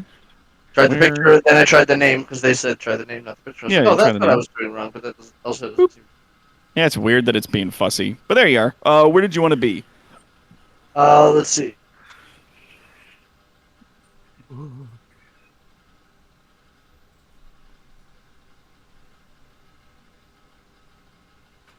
Out there. Yeah. All right, dope. Let me check. Distance, yeah, it's at 80 feet. Yeah, I'll do. You said around 100. That's around Yeah, like- 100. Between 50 to 100 feet Yeah, ish. that's around. From you guys. Yeah. Like what it was that like the sun's coming up and you're like, all right, and then you step to the top of the hill and there's some guys like pretty much right there. You're like, ah, fuck. They see you and they also panic and go. They pull out their weapons. You guys, you yell halt and you put up your hand with a 24 intimidation. Floop calls that they do not fight you guys with a 17 in persuasion. My weapon isn't drawn and my shield is on my arm under my cloak. This is gonna be important. The four of the soldiers that are standing there, the two that are in the front appear to be gilded in, or rather, they appear to be adorned in armor and a shield. Each of them carrying large hammers. The two soldiers that are flanking them are also wearing armor and carrying shields, but they're carrying swords instead. The two gentlemen in the front with the hammers appear to be wearing armor that is a little more gilded, a little fancier. And one of them, as they both like stop and turn to each other and say some things, and then turn back to your party and go. And what go. do they say? Oh, They're you can read speaking in a hushed I tone, can but you read can lips. read their lips. You can. No, you gotta make some shit up. One that turns to the other one whispers to him like, "This is very strange. I've never seen people like this before. What is it like?" And the other one goes, "I think they're accompanied by a ghost. Like that's reason enough." And he goes, "Hang on," and then turns to your party and goes, "State your business." I step forward just a little bit right there and say, "We are from Vrolgakal. I am a sorcerer there. We were tasked to bring these creatures back to the mountains." Snap. That's deception. Roll me some deception. Make that There it is. deception check. Ooh, okay. Let's see. Not bad. Can I help with the deception check by like Oh putting yeah, my arms behind my back? Yeah, Yeah, you know can what? I- If you can want I to help offer you? Just a help Acting action, along. then Yeah, that's yeah, in yeah. fact, Then it I'm would be gonna a roll, 22. I'm gonna roll performance for it. I'm gonna unhand me, you fiend. See, this is what I Just needed like- the rope for. to oppose deception, what is that? A wisdom check? Insight. Insight. It's Insight, yeah. right? Yep, Okay. insight. Okay. And at the distance, he goes, "I see. They do not appear to be restrained." They We are restrained. Yep. May not look like it, but we are. Oh no. Garrick goes, It's magic. I have them under my control. Best keep a wide berth. They've got disease. he yells. Like I said, I'm a sorcerer. He's gonna make that with a 14. They still don't. They still believe him. Like they still had an insight of 10. And also, and- I just do like a little one of these just in my hand, Oh, which is a produce flame. just in my hand, which is a sorcerer spell. Yeah. And paladins shouldn't know cantrips, but you magically produce flame in your hand, and the paladins and the soldiers go. You know, they kind of look to each other, and like the two paladins looking at each other. One of them just like shrugs and goes, "All right, we're going to need to see some papers." I wasn't told we needed papers for this. And he, like turns is like, and you see him go, "Prisoner transfer always has papers, right?" And he goes, "Well, it's going to the Dwarven Kingdom. I don't fucking know. Like, what are they?" I'm so Like, happy I don't- I can read lips. I get to hear all And you this. get this, it's bullshit. just like, I don't know. Do they need papers? Like, I don't. And then like one of the paladins looks like just back to one of the soldiers, and the soldier just shrugs and it's like, "Don't look at me. I don't know." And then they all kind of like, "Very well," and they walk up to the sort of side up over here. They slowly make their way up to there, retaking their formation to the north of you. And then they're just like, "Right, as you were." Good day. Come on. And they watch as you guys move past them. Keeper will kind of Right. keep his hands behind his back and his head held down, like kind of. Yeah. Oh, Yep. darn. Same got with me. Diocese. Oh no. Alright. That's Yeah. extreme I say- performance. My God. I just Zach- say over my shoulder like, "Come on," and we continue moving west. Zax will not be on his spider mount, but he will tell the spider mount to kind of like nudge me forward, almost like it's like get a move on. Yeah. Because the spider mount might be dwarven. Who knows? Yeah, you tell it to like nudge you, and then it gives you like a nudge in the back, as it like basically headbutts you in the back of the head. Floop is genuinely scared of Ren, so she's just like, "Yes, ma'am." Yeah. Garrick sort of like takes his steam crank gun off from his backpack and sort of like gestures at some of the other party members. Goes, "Right, long you. Go on then. Off with you." Fucking, he clearly not a fucking actor. Like sort of like ho hums you guys along. But I'm giving him the help action just by that whole performance. Yeah, just that whole fucking shenaniganry that like even with his like 14 in deception like still beats their 10 insight, which I'm gonna let them carry. And you guys move your way along and continue along your way down through the fields. Sorry that you were super excited to throw enemies at us. And you're sorry that you were super excited about what Vrail's first interaction with a human would be. I'm not disappointed. It was I perfect. did spend some time building that encounter, and I had a fun surprise built into it, but I am always excited for when my players come up with alternative means of getting through a situation that's not just straight up combat. Other fun surprises. When your Yeah. players give you fun surprises.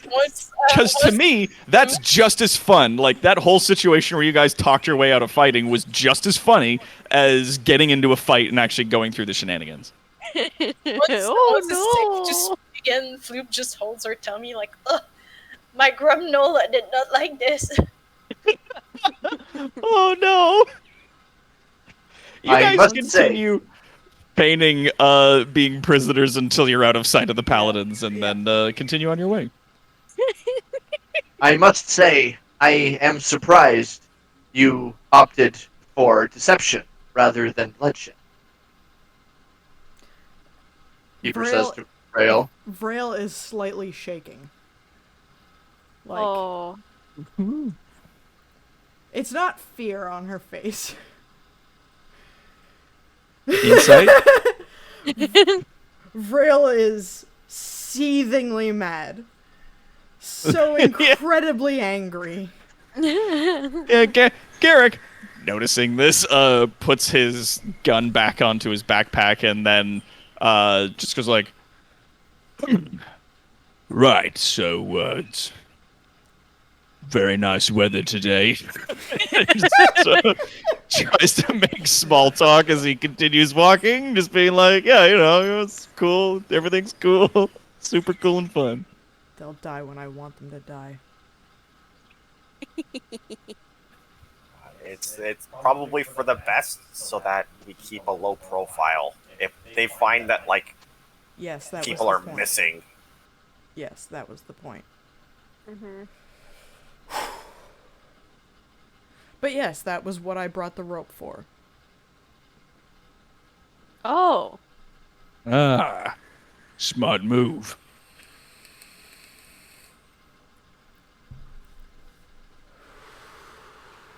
Zax turns back to his spider mount and says, "Hey, I just wanted you to nudge me." Just rubs the back of his head. Oh. It looks a little sad. I go and I sort of give- maybe didn't know its own strength. I go and I give Zax a hearty pat on the back, just one pat, and put 1 point of lay on hands into him. I kind of stumble forward a little bit because it's a big pat. Yeah, I'm a But medium also- creature, but you're a small creature, Yup, and but I'm a also small creature. and I'm also a strength-based character. Yep. Good job.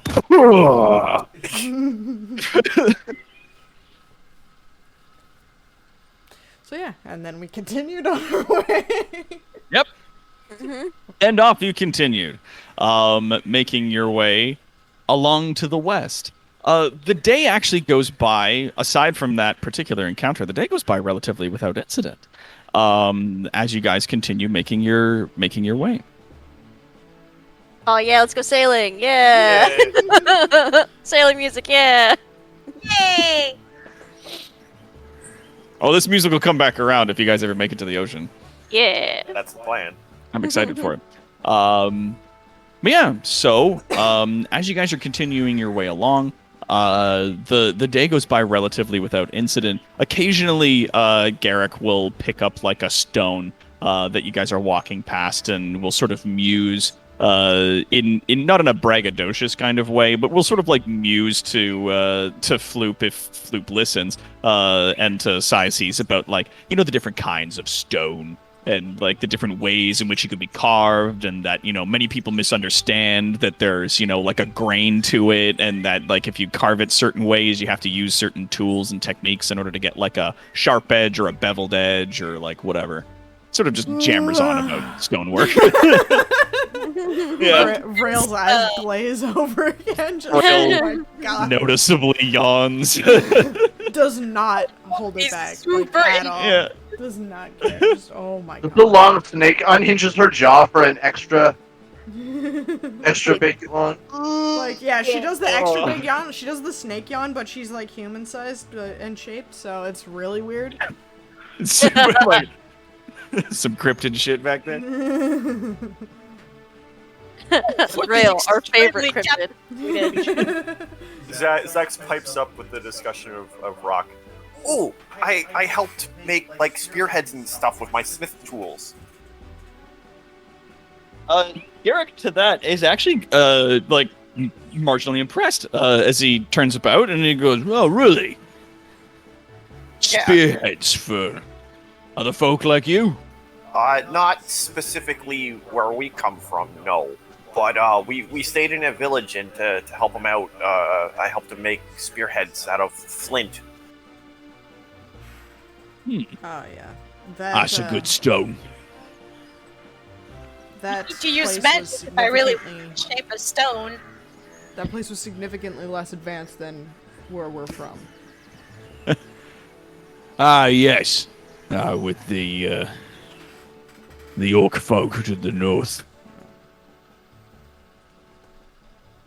It took a little bit before I could get actually working on it, though. I had to change my tools into smith's tools rather than wood carvers. Hey, Considering- welcome in, Toki, for the fun. Thanks for coming on in. Find yourself a place to have a seat.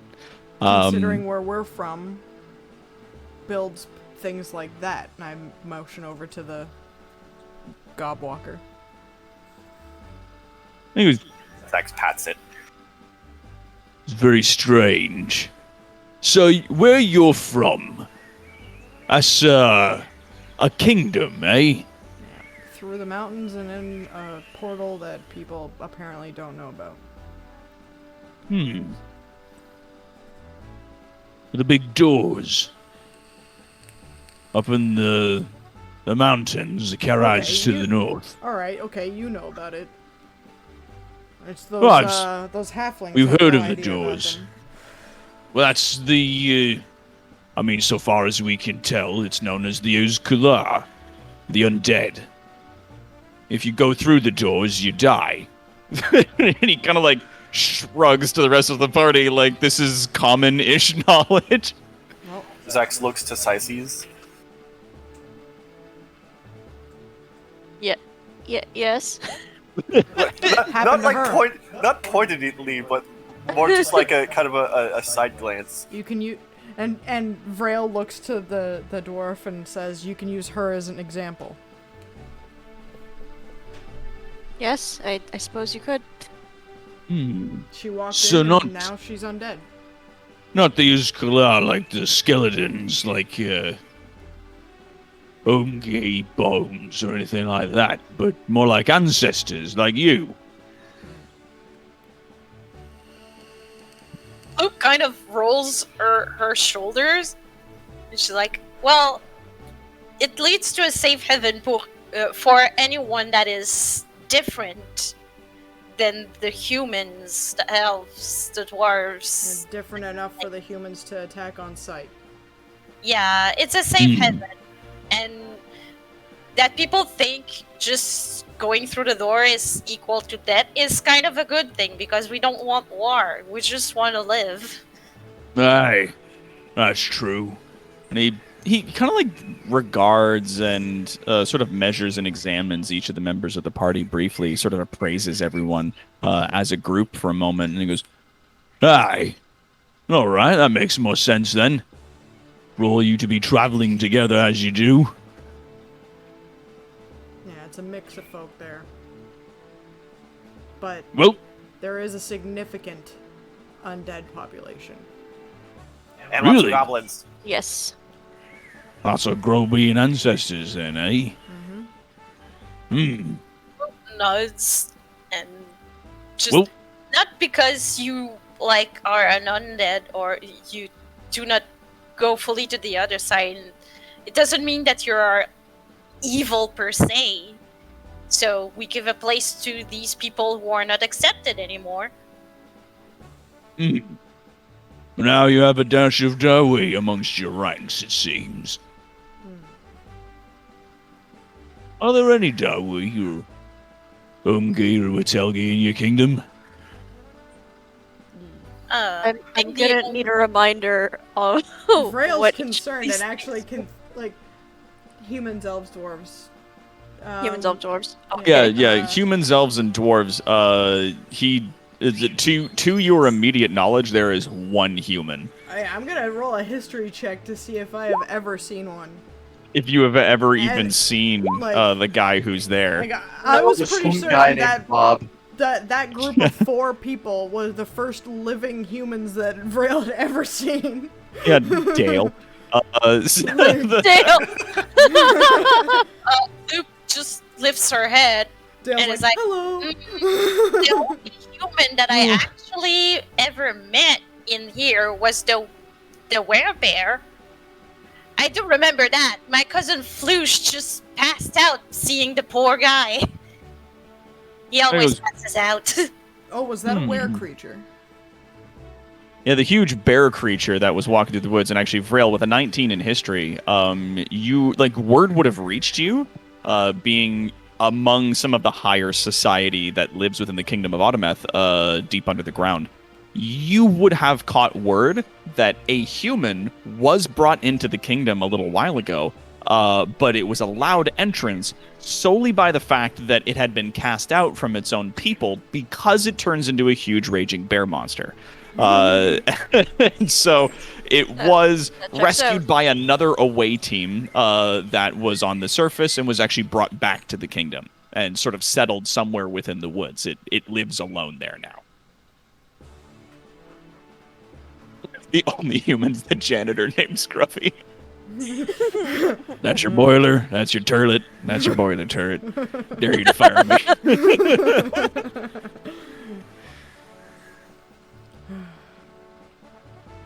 So, she, like, Vrail keeps that information to herself, so it was more of a, like, have I fucking seen any? Yeah, it's like, oh yeah, there was that, like, scandal, kind of that, that So, one guy. Those were the first 4 humans I've ever seen. There may have been weird drawings in the book that she read, or books that she read, but... Yeah. You have seen humans on paper before, but yeah, the 4 that you guys just kind of walked past are the first you've seen in person, I think, probably ever. Or my brother. Yeah, your brother does look very human when he takes his pure blood form. Yeah. Like all his scales are under his hair kind of shit. Oh yeah, like if he has any scales, it's like these little underclothes. like fucking this like little sprinkling of them on his fucking cheekbones, that handsome piece of shit. Yeah. Fuck that guy. Vrails Fuck are a that guy. lot more like vitiligo. Yeah, it's just like, have I seen any humans? Yeah, there was that one guy. Kind of looks like my brother. Fucking getting a piece of shit. Fuck that guy. Vrail's all angry again. She just calmed down. She remembered her brother. Fuck. Yeah, fucking asshole. God damn it.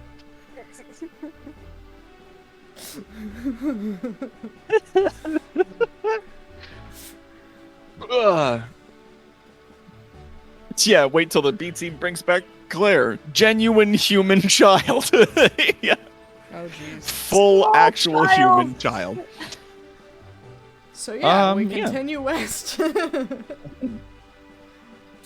I'm will just giving munch space on, if anybody else wants to do some roleplay. Yeah. Zach will munch on some rations on the way. So will Vrail.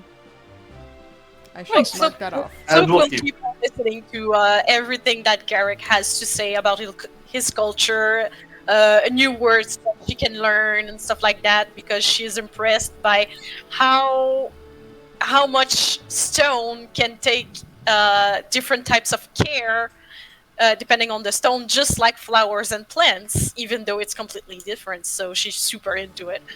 Yeah.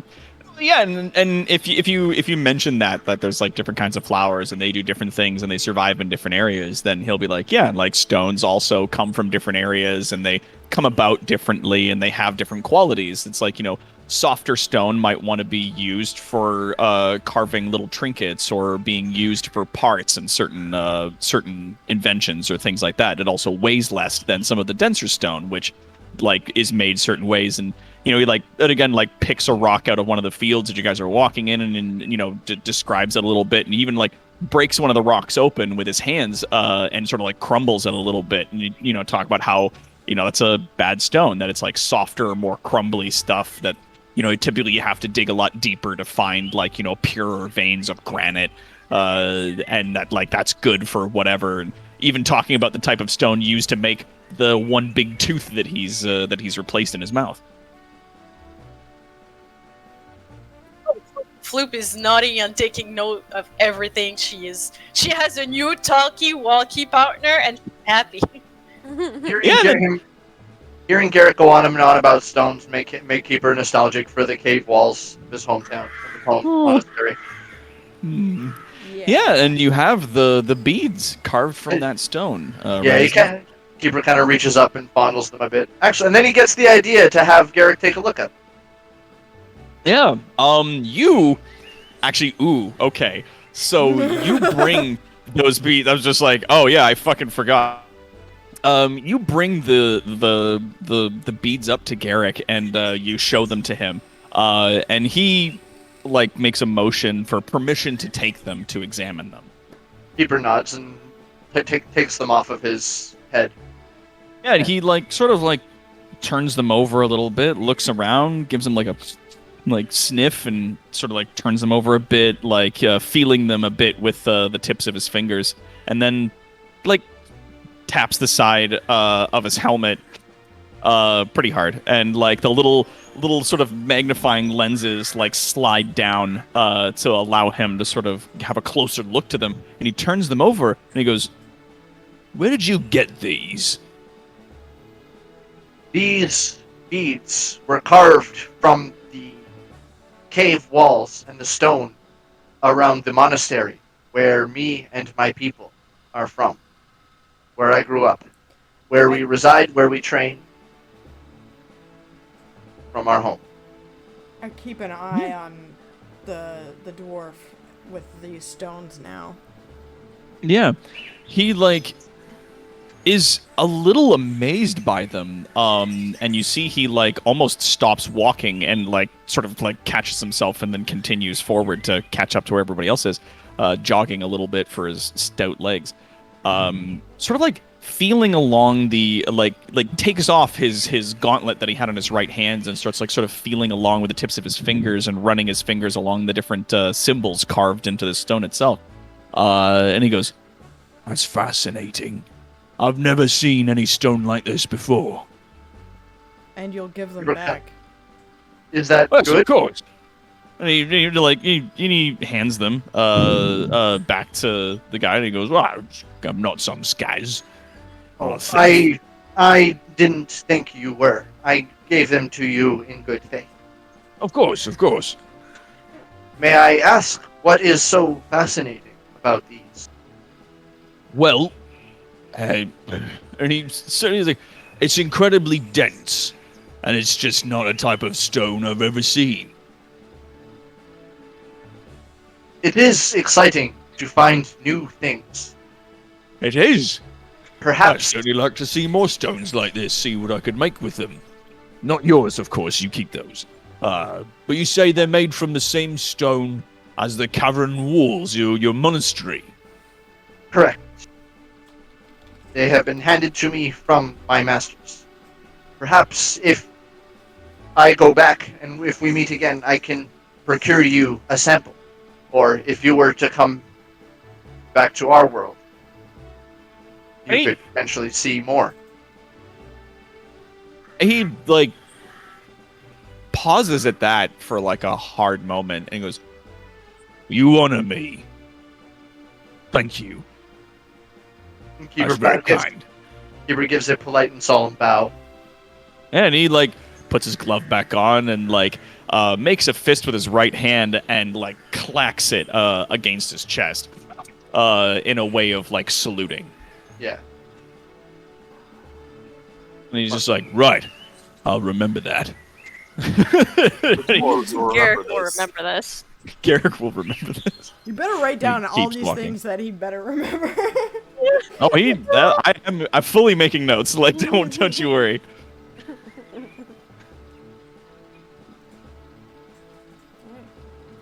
We continue, and I am keeping watch So am I. along with my familiar. So am I. Yeah, if you want to roll your perception and the 18 passive, I imagine that Vrail is taking. Yes. Yep. I would actually rather roll my familiar's perception because it's better than mine. Wow. Okay. So and then according, you assist it by holding it up. Yeah, you're gonna roll with your assist. Ooh, an Yeah. 18. You can give yourself advantage on that, basically.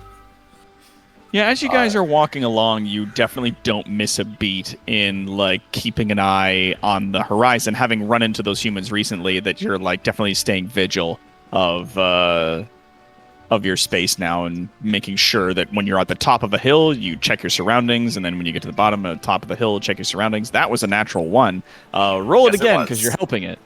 Yay! Why don't We you make just perception rolls? click on the word Oh, no, that's perception? performance. That's performance. Perception. There we go. Shastar, Average just 10. click I like that. On. Because this is my familiars. Oh. Yeah. And you don't have a sheet for your familiar? Oh, well, I've got. No, I don't have a sheet Okay. for the familiars. That's okay. Yeah, you hold it up and it like sort of hops around and turns in different directions. And it You can fly. Yeah, you see the little thing like sort of bring its arm up to its base as though it's like putting it up to its eyes to look into the distance, and it like, turns around in different directions. And then after a little bit, like gives you a thumbs up to like let you know it's clear. Alright. Zax will nod and let it reattach to his shoulder. Yeah, so everybody as got you 18 guys butt keeper. and you're keeping a vigil eye. Keeper perhaps is a bit distracted by memories of home. Yeah. Now, that trick that I played on those people back there was not gonna work against actual creatures. Monsters.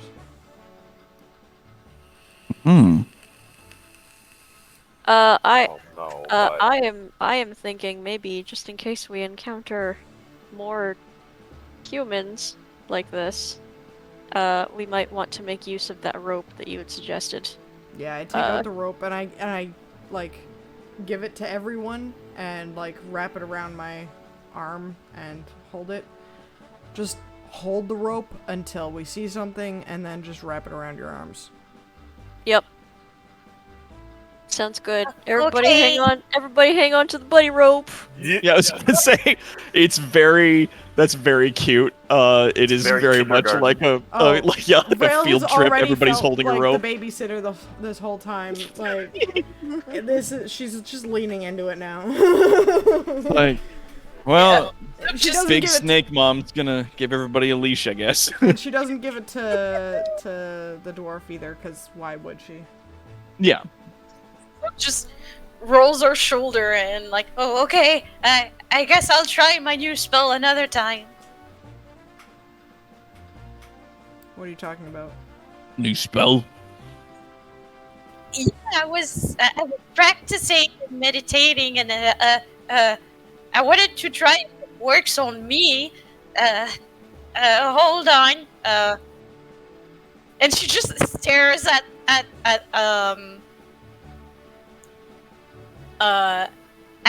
Carrick, like trying to take a good sight of him. And this is my highest spell ever, but I really want to try it.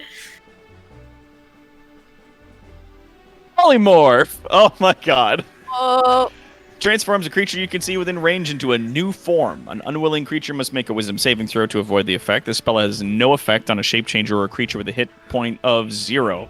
It is a range of 60 feet, one action, a creature you can see within range, and it lasts up to an hour. The new form can be any beast whose challenge rating is equal or less to the target's. The target's game statistics, including mental abilities, scores, are replaced by the statistics of the chosen beast. So you turn into a beast. Yeah. Oh, Pick. I thought it would actually. Did you? Work. I wanted to try to turn myself into a dwarf. Nope. Doesn't work. it's yeah. As a it's an animal. a dwarf is not a beast type. Yeah, you can turn yourself into an animal though. And She just yeah, the new turns form into can an be. actual frog. And Foop. No. She chooses the animal. Yeah, Well, I mean, I'm rude. I can do it without spending a spell. You can turn yourself into like a horse or something. The thing is, Look at it's me, I'm a creature that horse! you've seen. But I Or can't. something that could fly. Yeah, something Yeah. that can fly. That I cannot naturally. So polymorph would actually work. So I change myself into a bald eagle. Nice. Now, Yep. you would have all of the stats of a bald eagle, rather than keeping your actual intelligence and wisdom. Or Yeah. Oh no, you intelligence and keep charisma. your intelligence and Not your with wisdom and polymorph. charisma. Yeah, with No, polymorph. Nope. It says the target's game statistics, including mental ability scores, are Oh, replaced, are replaced by the statistics of the chosen Okay. beast. Oh, I thought this was basically like wild shape in Nope. spell form. Nope. That is later. But you do retain alignment and personality. Yeah. You assume the hit points of the new form, and when it reverts to its normal form, the creature then returns to the number of hit points it had before it transformed. If it reverts as a result of dropping to here is 0 hit points, yeah, any excess damage carries over. So that's like wild shape. As long as the excess damage doesn't reduce the creature's normal form to 0 points, then you aren't knocked unconscious. Yeah, there was a situation in Critical Role where one of the party members polymorphed into a moth to try and like sneak into overhear some mission, and they got no. immediately distracted by curtains and started eating them Amazing. So good. because they had a intelligence score of 1. Yep. And even just the creature is limited in the actions it can perform by the nature of its new form. It can't speak, or can't cast spells, or take any action other than any action that requires hands or speech. The target's gear melds into its new form. The creature can't activate, use, wield, or otherwise benefit from any of its equipment. Yep. Oh my god. Yep. It just turned. I gotta thing watch Critical into- Role at some point, but Yeah, that's it's fun. funny. Yeah. Yeah. And Yeah. and like when they Wild shape lets when you they change came out into of- small creatures and retain your intelligence. Yeah. This does not. Yeah, when they came out of but at- polymorph, they were like, "No, I gotta try this again. No, I can't." And then they went if I up to remember- curtains and chewed on. Nah, it doesn't taste great. No. I remember No, damn it. level, the only beasts that I can use as a wild shape are those who can run faster and swim better.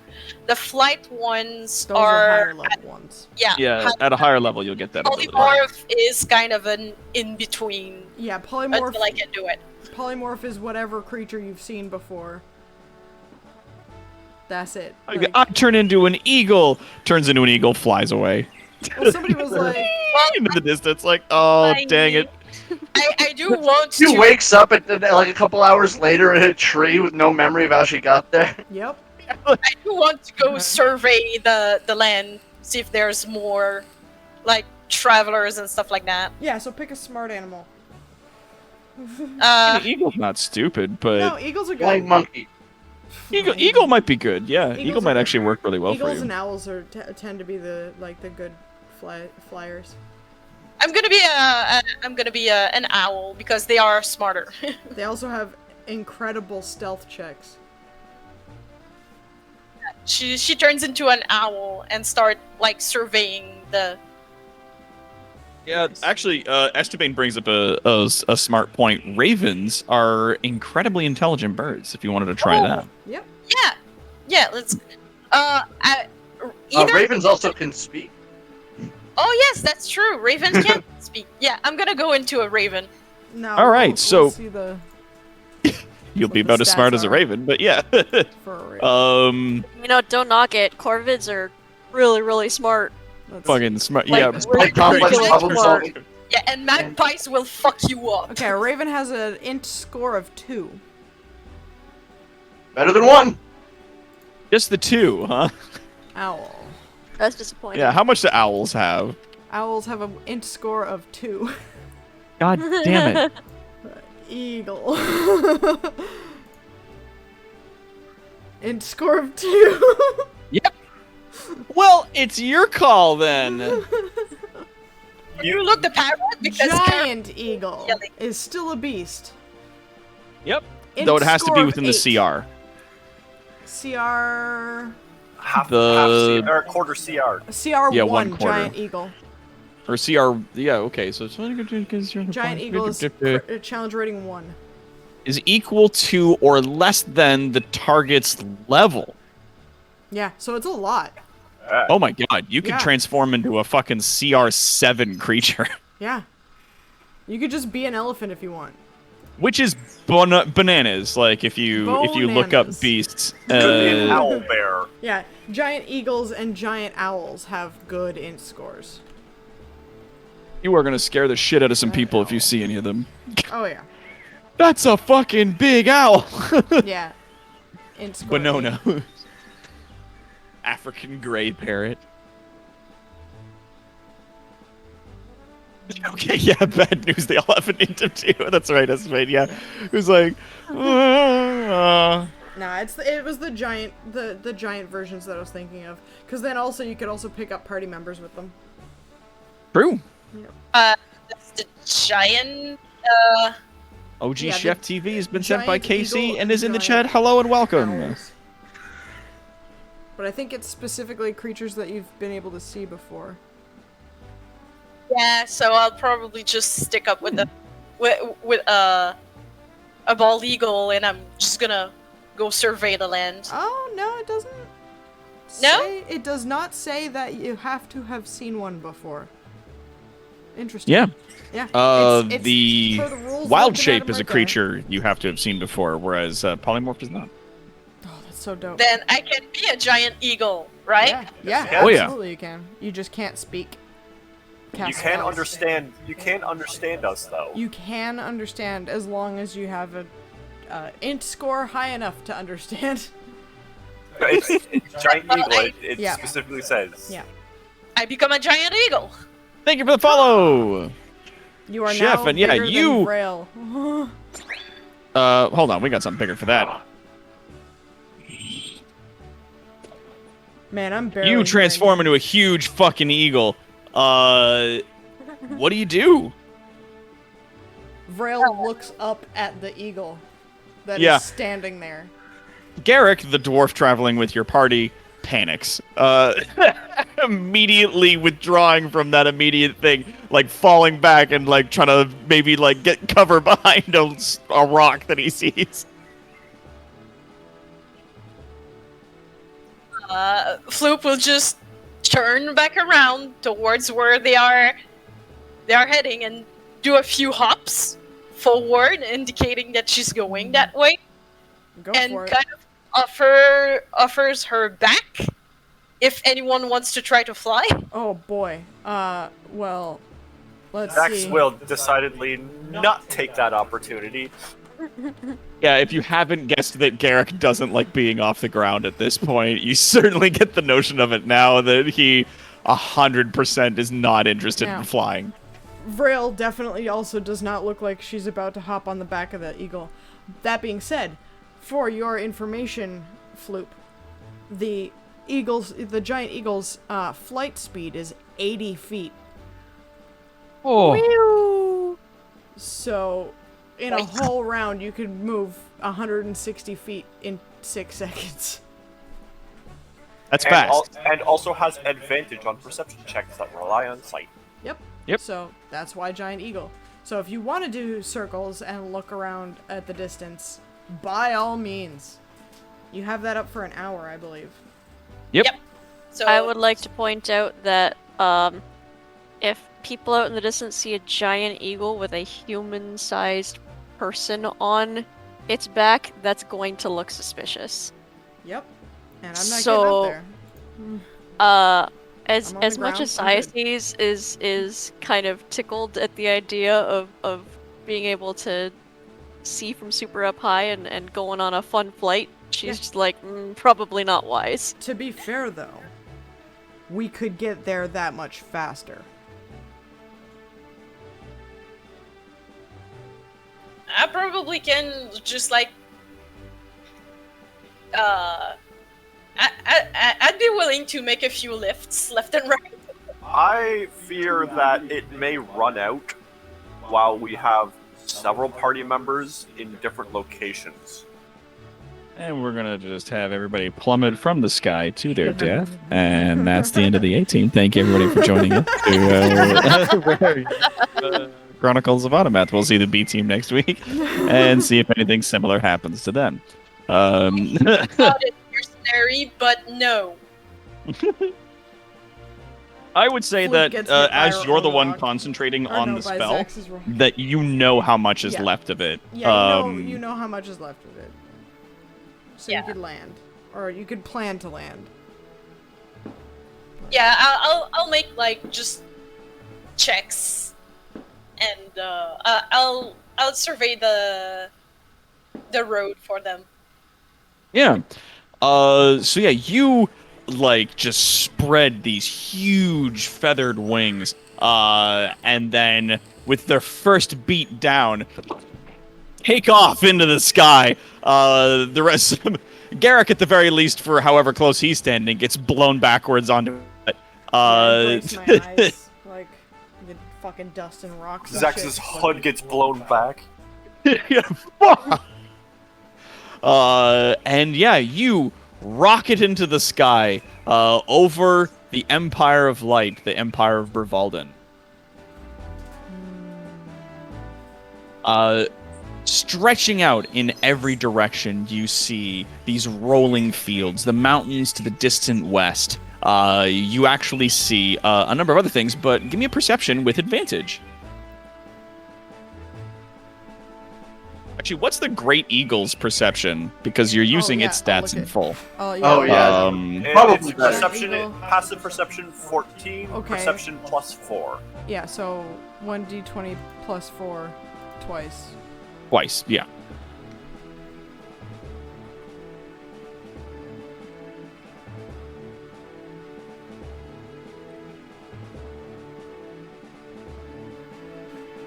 How do I do that? Here, I'll do it Type for you. We'll do slash roll. space 1d4 1d20. plus, or yeah, 1d20 plus 4. Yep. And then hit enter, and then do it again. Here, I'll copy and I'll put that in our 18 chat just so you can see what it looks like. 0 successes. What? Oh, that you put in equals instead of a plus. So it's 19 plus 4 for the first roll. Yeah, so we'll say that's 23, and then roll another d20 for me. There you go. There we go. So 23 and a 17. So 23, as you're rocketing through the sky, the open wind taking in under your wings, and you feeling those like natural warm pockets of air lifting you up through the early sunshine as it's now getting to close to midday. You see the mountains, like I said, sprawling to the west of you, running along what appears to be a coastline. Just over those mountains, you see that there is ocean that eventually gives way to what appears to be a massive island just off the western coast of this continent.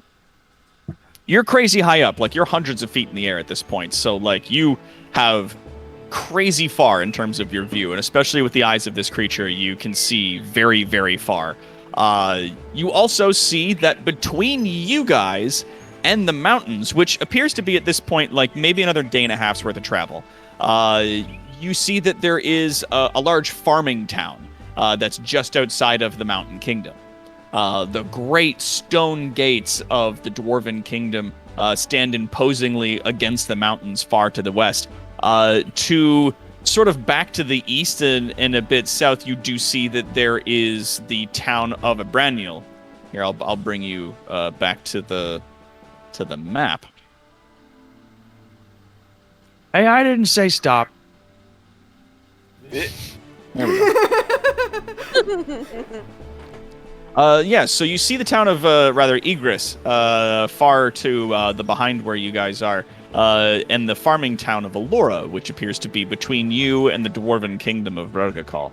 The large gates of the Dwarven Kingdom, sort of imposing a barrier between their land and the rest of the kingdom proper. Just south beyond the town of Alora, you do see what appears to be another town. It seems small. There were some farm fields that are around it, but they don't appear as lush and green or ordered as the ones you're seeing in the town of Alora.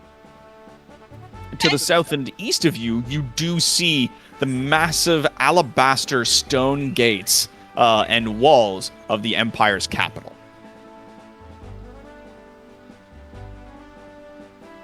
Holy macaroni! Yeah, you can see a lot from here. Like, you are hundreds, if not at this point, maybe like 1,000 or so feet up. And you can see for a long, long ways. It is a clear summer's day. She's gonna keep on patrolling as the group walks, and she'll watch out if there's any group of humans, creatures, or something like that for the time she can. Yeah, you almost see those humans like just in the distance making their way towards Egress. You just see them out there, like still walking. If they have seen you, they haven't made any like movement or anything that would indicate that they have. And it appears as though there are no other people that are near your traveling party. You do see that moving towards the Egress from this part of the map, that there is a sort of contingent of soldiers marching. There's like a large square formations of soldiers making their way there from the east. How high are they up in the air? 1,000 feet or so. Okay, way too far for my telepathy. Yeah. Yeah, like they're You would need way the fuck up. sending for this freaking Totally, distance. And also, if you used telepathy to communicate with them, if they could talk back to you, you might get nonsense. It's a bird. So, Yeah. They can understand common. Also, it's not. sure, it's they only- would be able to Then what they understand get back speech. is Scrock! It's only Yeah. one-way telepathy. Spoiler owl. Kee! I like Spoiler Owl. I enjoy that there's a Spoiler Owl in our group now. Yeah, it's spoiler owl, and then it's a Metagame picture of a pigeon? sparrow, and it's the sound of an eagle. Fight milk. That's pretty much it. All right. As you guys continue to travel, the rest of the day goes by relatively without incidents. Though there is obviously Polymorph thanks in only part to only lasts an hour. yeah. Eventually the huge eagle comes back down. And lands and through like a swirl. Actually, you know what? How does this polymorph spell look to Floop? How does this magic take form for her? Well, when she transformed, it was obviously a poof of flowers. Obviously. Obviously. Oh, I love that. Naturally. And when the huge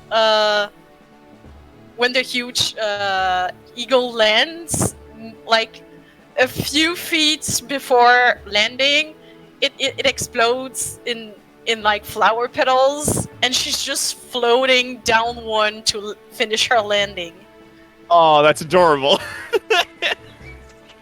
So there's just sort of this big like poof of like big flower petals that like magically sort of like dissolve into this glitter, and you ride this one petal down like almost like a surfboard like down onto the grass, and it sort of dissolves into this sparkles. Sort of like a crazy carpet. Yes. You're riding it like a crazy carpet. Do you ride it standing, sitting on your butt, crisscross applesauce, or sitting on your knees? What? On your butt. Oh, that's adorable. I keep having to remind myself that Floop isn't entirely frog-shaped. Yeah, She is bipedal. he's a little frog person. Yeah. So yeah. As you do that and you land, Garrick sort of like does his very best impersonation of a person who's not terrified. As he's not terribly fond of magic or huge birds, because Well, he's a I dwarf. believe him. Yeah, Well, I believe you, Garrick. You're stoic as fuck. I ain't scared of no things. No things. Care of those things.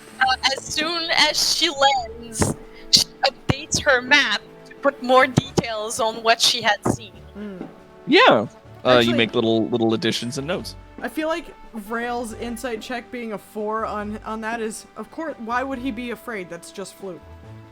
Yeah, then why would he be scared of our friend, who we know? Like, that's ridiculous. Floop just looks up. The way is clear up to the mountains. I did see a very, very large squadron of soldiers. Where? How far? It's coming from the west, and it's going to the town, the tiny town of. She looks at the at the map again because I don't Points of remember. the map? Yeah, All right, great. You just point it out. And where were they on the map? Like, where were they? Can you pinpoint where they were on this map? yeah, and she points on the map where they were, and they were heading towards the city. Okay. It was oddly large. Were you able to see us from up there? Oh yeah, Okay. I could see a lot of stuff. It's pretty. Did you see that group of humans that we engaged with? Yeah, they were almost at the town where the squadron is headed. Okay. Wait. What do we know about that town? It's Probably full of humans. Well, yes, we know that it's full of humans now. It is very. If I remember correctly from reading in the library of the palace, it's heavily militarized. Yes, you do recall that the town of Egress is sort of like a northern city-state, that it is a bit of a castle town, and it does a lot of military training from there. Well, it makes me a bit less on edge knowing that it's always military there, rather than they just got there for some reason. It's very militarized in that place. Okay. Might just be a group going for more training. Yeah. Or they were probably doing exercises around the town. Yeah, probably practicing formations or something like that. But I thought I'd remember it just in case because it is a whole lot of humans. Yeah.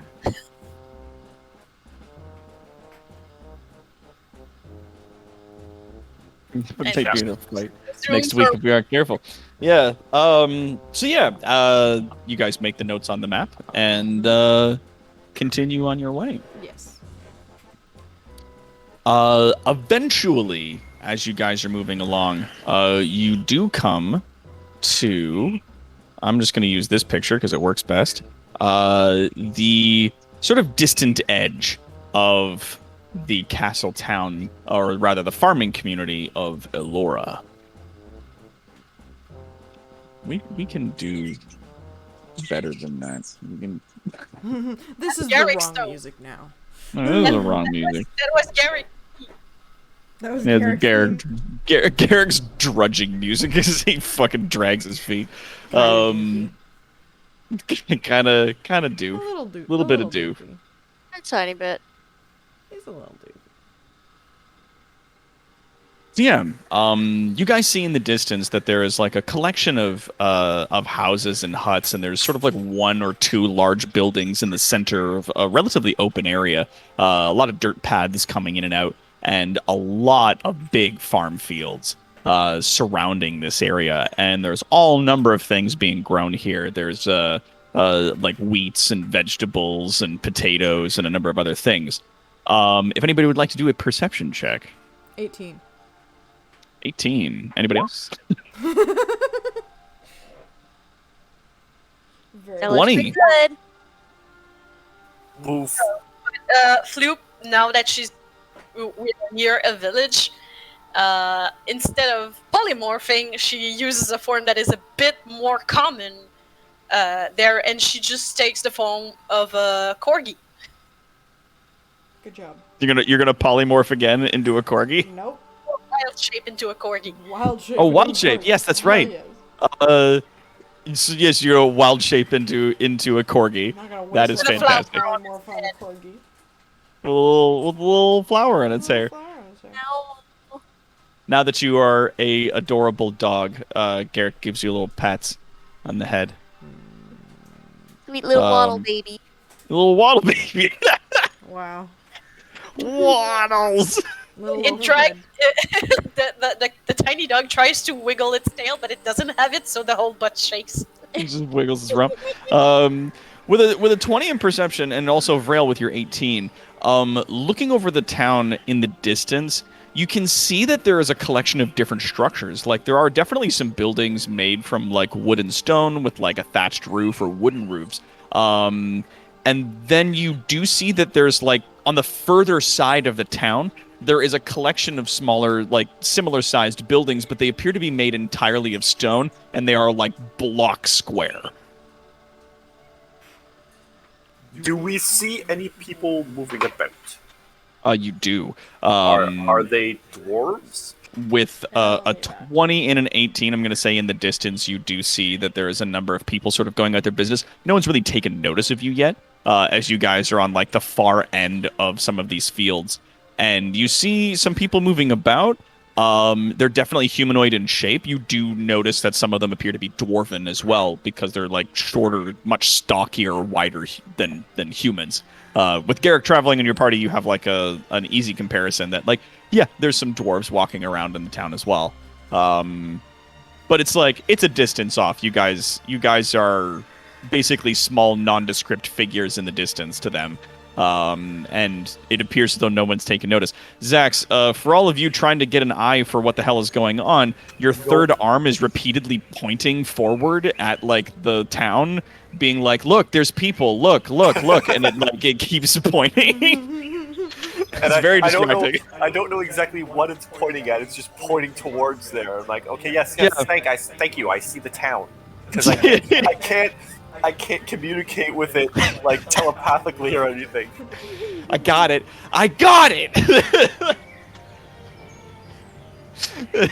As you had previously told it to keep an eye out for people or things, and now there's people and things in front of it, and it's very, Animated. very animated about this. It's very excited, it seems. But yeah, so you now find yourselves on the edge of the farming community of Alora, with choices on how you're going to attack this particular situation to get to the other side of it, to get within the Dwarven Kingdom of Ralgakal. And with that, Garrick, we're going to end our game for today. what's in Whoa! We're going to Yeah, wrap her there It's because gonna I don't be want a to keep big people fat- super late. A lot okay, of we're people going need to. around. Well, we're going to walk around. Pull up them britches. Yup. Yeah, yank up them shorts and then start making your way along. Sorry there was no combat, guys. Also, okay. I'm not sorry. Also, I'm- I'm very I'm- sorry because I got some good combat stuff from I'm the level perfectly happy without combat. Yeah. Yeah. No, that was a fun little situation we had ourselves in. It's a fun little up. situation. Sounds like Yeah. there's people outside celebrating Badoofs. Yeah, happy Bidoof Day, everybody. Yeah, it's like when I use primeval senses, which is a hunter thing, and it's like, I'm looking for a vampire. They're undead. Right. Do I sense any undead nearby? Yeah, Yeah. you're undead. He's just like, right. I was like, I'm sorry. I'm so sorry. Also, new picture in the 18 chat. Yeah. If people want to check out our Discord down below, there is an artsy stuff section that has an adorable little drawing of our dear Floop wearing her cute little green outfit with now a matching little wizard straw hat. There she I love it. is. It's so cute. Thank you, Aw. thank you. I try my best. I want to make her as cute as possible because everyone else is an intimidating monster, You gotta especially draw. for. Yeah. And then you have a tiny frog. You gotta draw her little butterfly friend. Yeah. The two tiny friends are the least intimidating. I don't know. Uh, Sciaces is probably Potentially the most second lethal. least. Sciaces is the second least intimidating in my opinion, passively. Passively. the unfortunate thing with primeval senses is it doesn't tell you like direction or No, like it how just says, close "Hey, they yeah, are. There are aberrations. It's just is undead, there or and is there demons not around. this shit near me? But like, it Yes. tells you. It tells Yeah. you all of them. It says yes to all of them at once. In the distance, but doesn't tell you where. Yes, there are some. Yeah, I tried to The use end. it. Yeah, I tried to use it in one of my other campaigns because I'm playing a ranger in one of my other campaigns, and they're like, I was like, yeah, I'm in my favorite terrain. Is there a dragon nearby? And they're like, yes, you're trying to find the dragon. It is within 6 miles of you. Yeah. It doesn't reveal the creature's location or was like, number. yeah, It's no. just a yes or no. And so he's like, "Are there any undead near me?" Yeah.